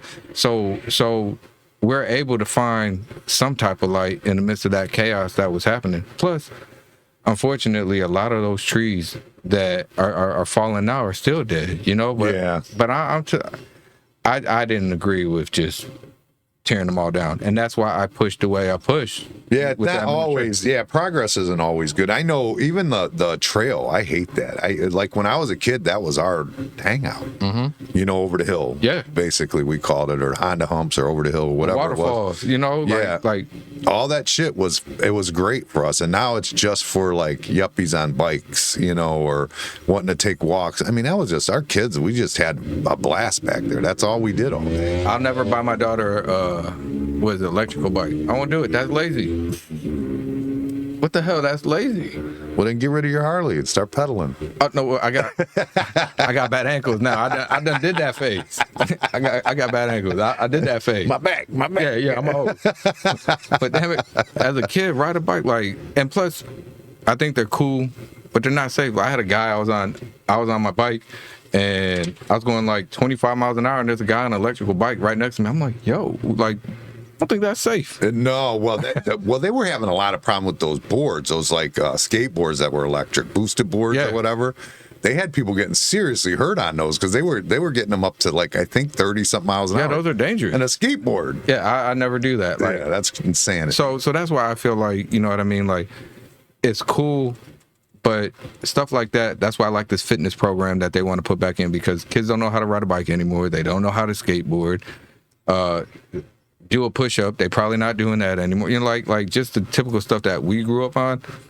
They basically taken away with all this smart stuff. You know, smart TV, smart everything, which is good in a sense, but it takes away from someone growing up. The smart stuff made us stupid. He asked me my mom's phone number, and I forgot it. I don't know it. It's just me neither. Hey Siri, call mom. Oh, they don't do that. Yeah, but you know what I mean.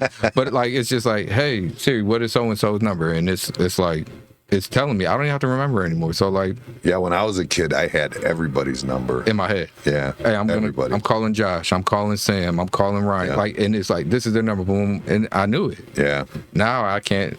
Hey, what's my phone number? Hey Siri, what's my phone number? You know what I mean? Like, sometimes I forget it. That's crazy. It might be because I'm old, but how old are you, by the way? 42. Oh, you're young. I'm getting there. You're young. You're young. My sister. You're the same age as my sister.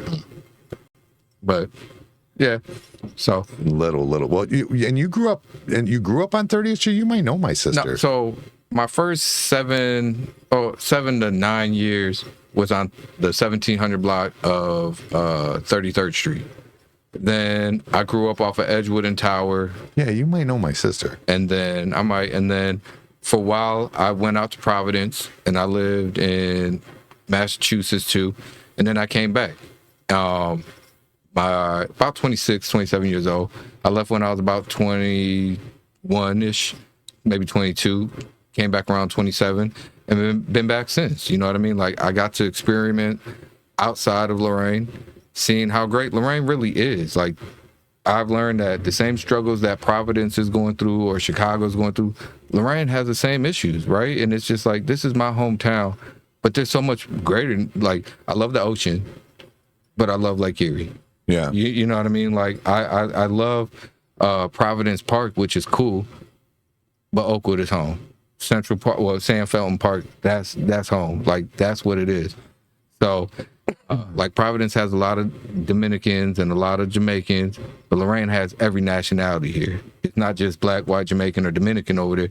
We have everybody here. That's what makes Lorain great, and that's why I came back. You know what I mean? Well, it's because it's from years and years of just like, you know, through whether it was Ford or the mill or through shovel or whatever it was. And plus, we were so close to basically the Beverly Hills of the time, like in the 20s when Cleveland was it. You know what I mean? Understanding Lorain's history, like, I tell my friends, and my friends in New York get mad at me that are diehard Yankees fans. I said, you don't have a dynasty without Lorain. And they go, what the hell are you talking about? I said, George Steinbrenner made his money in Lorain, left Lorain, went to Louisiana, made a little more money, and then bought the Yankees. So I need my championship ring, and they always laugh at me. The Bronx ain't got nothing on Lorain. It's because of Lorain. I was shocked that Giardini was the attorney for him. Yeah, I didn't know that. I had no clue about that. Yeah, so it's like that's Lorain history. Oh, you see the underwater welding. That's Lorain. That's Campana. Yeah. You see what I'm saying? Like that is Lorain. You see steel stuff that was made. That's Lorain. That was made on 28th Street. Lots of things. There's so many things from this area. So that's what our city is, and what I love about South Lorain. Like I said, them big old houses. That is because of what South Lorain had for the city of Lorain, and it had to come through South Lorain to get to the steel mill, to get to the shipyard. So South Lorain's our foundation. It is Lorain. And that's how I feel. And I'm passionate when it comes to that piece. like talk some history. That's Lorain. I grew up I was there my whole life. I had to. My first wife, I had to fight with her to get her to buy a house, and she was from Avon. Okay. But my first house, I bought in South Lorain and on Willow over there. Yeah, and I was passionate about it, but I love Avon. Like Avon is cool to go to. Avon Lake is neat. Lakeview Beach is beating that. You see what I'm saying? Like Huntington Park is cool. Watch out, Lakeview Beach is coming. Yeah. We're coming. Like Edgewater Park, that's nice. We're coming. You know what I mean? Always. I remember going to Lakeview when I was a kid the first time. I remember the first time I remember. Yeah.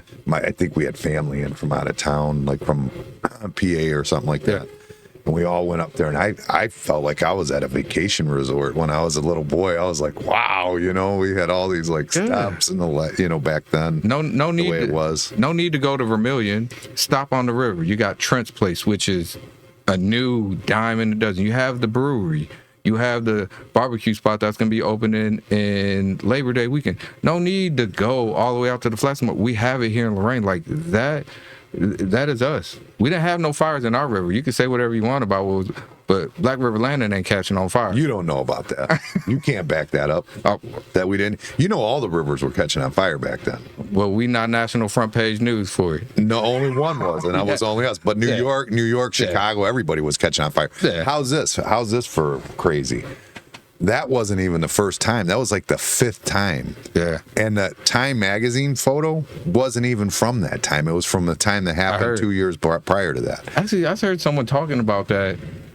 Was it your podcast? It could have been, yeah. I heard someone talking about that. Yeah. Which is, but so we might have caught on fire. But that's still our history. Because they were just sweeping oil out into like they would just like literally, they didn't give a shit. That was just that was a garbage to them. You know what I mean? I get it. Which is not cool, but that's what it was. And we're doing so much to change that up, right? We have been doing to change that up, and now we're starting to see some of those dimes start to flourish. Yeah. You know what I mean? And that's Trent. Yeah, there's some cool spots down there, and I wanted to see that. I was talking to, I'm trying to remember his name. He used to be the city director. What the hell was his name? We went to lunch. This is years ago. I'm talking, this is back like 2010. And I was telling him I'd like to see that look more like a downtown Willoughby. And it's kind of getting there. It's starting to get there. It's missing a couple key, like really pulls. Like they have down there Willoughby Brewing Company, which brings in like what our Rocking on the River does, but they do it all year round because it's indoors. You know what I mean? And then they have like some like garage bar and places like that. But I went to... But those Patricks own all that out there. A couple days ago, I went to, not Brass and Bronze, but they have a bistro right next to it, which I didn't even really know that it was there, which was really neat. I had a nice little turkey, rice bowl. And then about 4 or 5 months ago, the coffee spot. Right now, I didn't know that was there either. I mean, I've seen coffee spot, but I'm not a coffee drinker.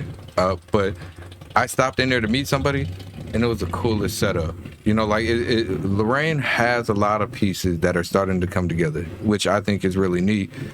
And it's tough because we've been on the grunge for so long. You know what I mean? And we've been down for so long, and people are tired of being down, which I think is awesome. Like, enough is enough.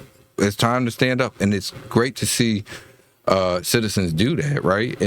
And the more they push, right, and And no matter what the few people might say on social media, or you might see them on a quick news article, say that's not happening, that's not true, because it is happening. It's just not happening as quick as you want it, because not that we don't want to do it, it's some of it we can't. The problem is that you see things like when the Arroyo Hotel went in, you know, they put that nice place downstairs, but then it was just garbage down there. Just only garbage was coming in, only... Like, it was bad. It was real bad what was going on down there. But they learned from it, got it out, and the next one that comes in is not going to be the same type of setup as the first one was, right? Well, the key element that you're missing that you have in Willoughby is jobs. Right. I mean, you need that young families with good jobs, decent jobs. They don't even have to be great jobs, but livable wage jobs. Right. You know what I mean? With the young families in Lorain, that's what you need. And that's what's missing from Lorain more than anything. That like solid family, working class, like you need that back there. But it requires jobs. I mean, right. It just does. I mean, unfortunately, yeah, when you get out there like Willoughby, they have so many, and they have problems now too. Don't get me right. wrong; they're having problems downtown Willoughby. With last few times I went there, wasn't very enjoyable either. Right. But I mean, you need that to support those type of businesses that are there. They're great.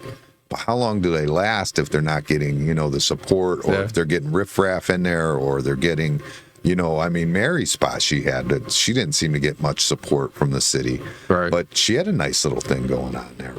I thought it was neat when I went in there. It was a cool setup. Yeah, I thought it was cool. And it's tough that she closed, but another place has gone in there now. I think she's running it. I think running a kitchen or something. So did we really lose Mary then? We lost a name, right? But is she still around, still being able to give back to society, to our community? Yeah. After being bucked over by the city. I have no say that was before my time. I don't know for sure if she was, but that's the consensus that I've heard. Right. And I don't know anything about it. I just talking shit. It's just what I've heard. I hear you. I don't want to say that I'm saying something that I don't know anything about. But I'm just saying what I've heard. But I can say that she had a cool spot. That was a real neat spot. She had the rollerblading thing going on. People said it was a cool spot, and it sucked to see her go, and that was before my time. But I've gotten to meet her a few times, and I think she's a great lady. I think her ideas are pretty interesting, and I think they're neat. Right? That was something different that Lorain needed. It left. We have something else, and she's still there. From what you're saying. I think I heard that she was either running a kitchen or something. I heard something from what you're saying. So I think, which is awesome, because she's still around. Her ideas and people like her ideas need to continue to try. Yeah, that's what made we try. We fail, we try again. We're not dead. Here's the problem with those places. This is the biggest problem with the younger generation, and I keep saying, I've said it multiple times. You probably heard it if you've listened to the podcast. The young kids, I don't think nowadays are going to be going to bars too much. They are online, like you said, with the tablets, because it's moved on. They're just smoking weed, playing video games, and ordering DoorDash. I don't think they care about drinking, and I don't think they care about going out to social, because they get their socializing with the integrated games now. Yeah, and I tell you, someone that's sober, people not drinking, I support that 100%, right? Sure. But at the same time, there was a time in my life where I enjoyed doing it, and it wasn't an issue. Right. Till it became an issue, right? So, but I think it's great to see the brewery there because they have an awesome environment there, good food, great Coke and Pepsi. I don't drink the drinks, but they, at the time when it was Avon Brewery, they had a great selection. I wasn't sober then. Right. They had a great selection. But, the other restaurants downtown, it's cool to see that people are still trying different stuff. Yeah. I think that some things have to be, somebody has to think outside the box. There's another thing. Every new development causes something different. So somebody just needs to think out of the box. I mean, bars, there's a sense of community like there is in a church or anything else in the bar. Yeah. So, it's not all bad in the bar. It just isn't what it is. Some bad does Yeah. go on with drinking, because drinking is by nature, people Yeah. I tell people I get losing jealous. inhibition. I get jealous when you can have one or two and not want to have an urge to want to keep going, because I couldn't.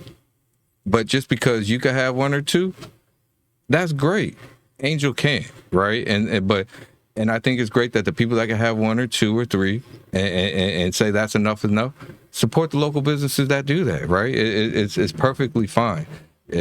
Angel couldn't do it, and that's it. But people that can, and businesses that provide that type of environment where people can enjoy themselves, to have some drinks and have some fun and socialize, is great for our community. But it's gonna fade away. It's gonna. I mean, the new generation is just different. They're just not. They don't care about hanging out at the bar and picking up girls at the bar or any of that stuff. It's gone. I mean, that's just disappeared. Yeah, page me. Yeah. Write me a letter. Right, hit me on the Yeah. two-way. Well, they like to play. They like to play video games, and they talk to each other in the video game while they're playing. Like it's almost like a chat room, but they're playing a video game while they're doing it. I can't do it. But that's and I feel it. I feel it in my business. I know that it's hurting me. That's why I went to DoorDash and all that, was because, I mean, just to try and get some of that. You know what I mean? I don't know what you could do to fix that. I mean, do with the Black River Landings, you have the event type place. I think that's the type of thing that will never go away. Yeah. Concerts, comedy shows. I mean, things of that nature. That's the things I feel will never go away. Yeah, listen, Journey's not my era, but that concert last night was awesome. Well, yeah, but you definitely appreciate Journey's music. Right? I'm okay with it, right? I might That's some jams that you can't. I might put Journey on my bike leaving your parking lot. You know what I mean? Like, I grew up in the hip hop era when it was peaking. You know what I mean? So I like Dr. Dre, I like Snoop Dogg. You know what I mean? Some Eazy-E, DMX. I'm a big DMX fan. You won't hear too much new stuff. I go to about 2010, 2011, and then that's about where the whole singing and humming stuff.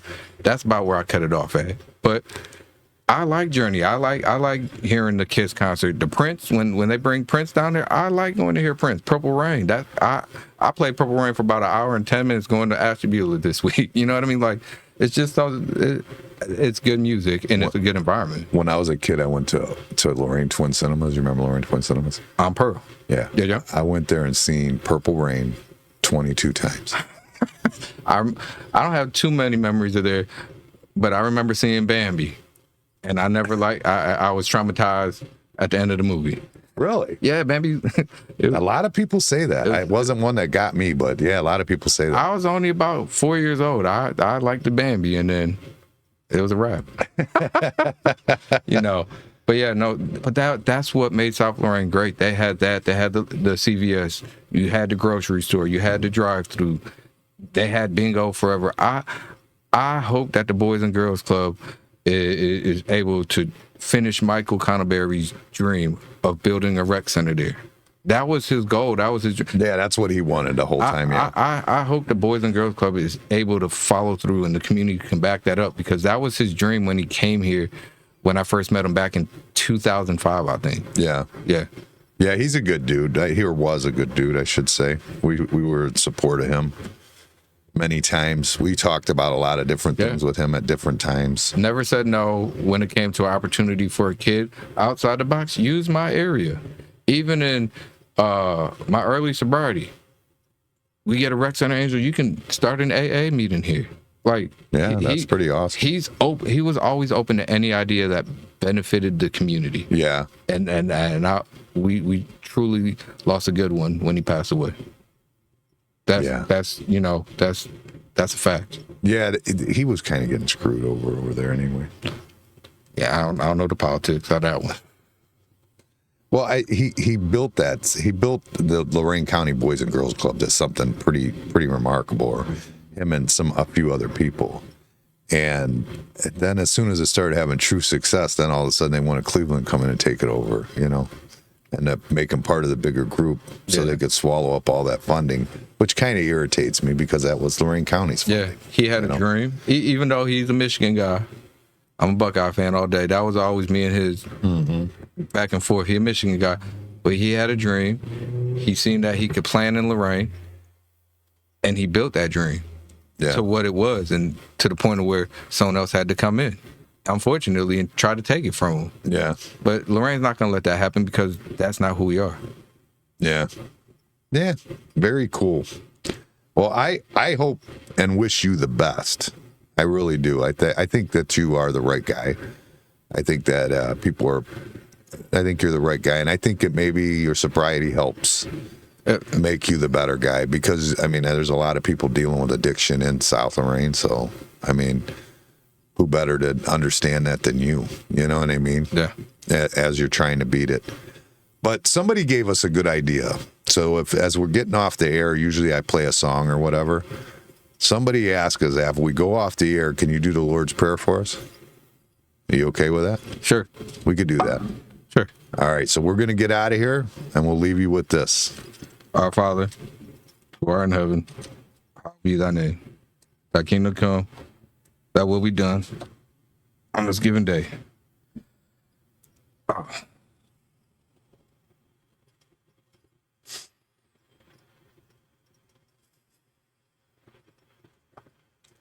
Excuse me.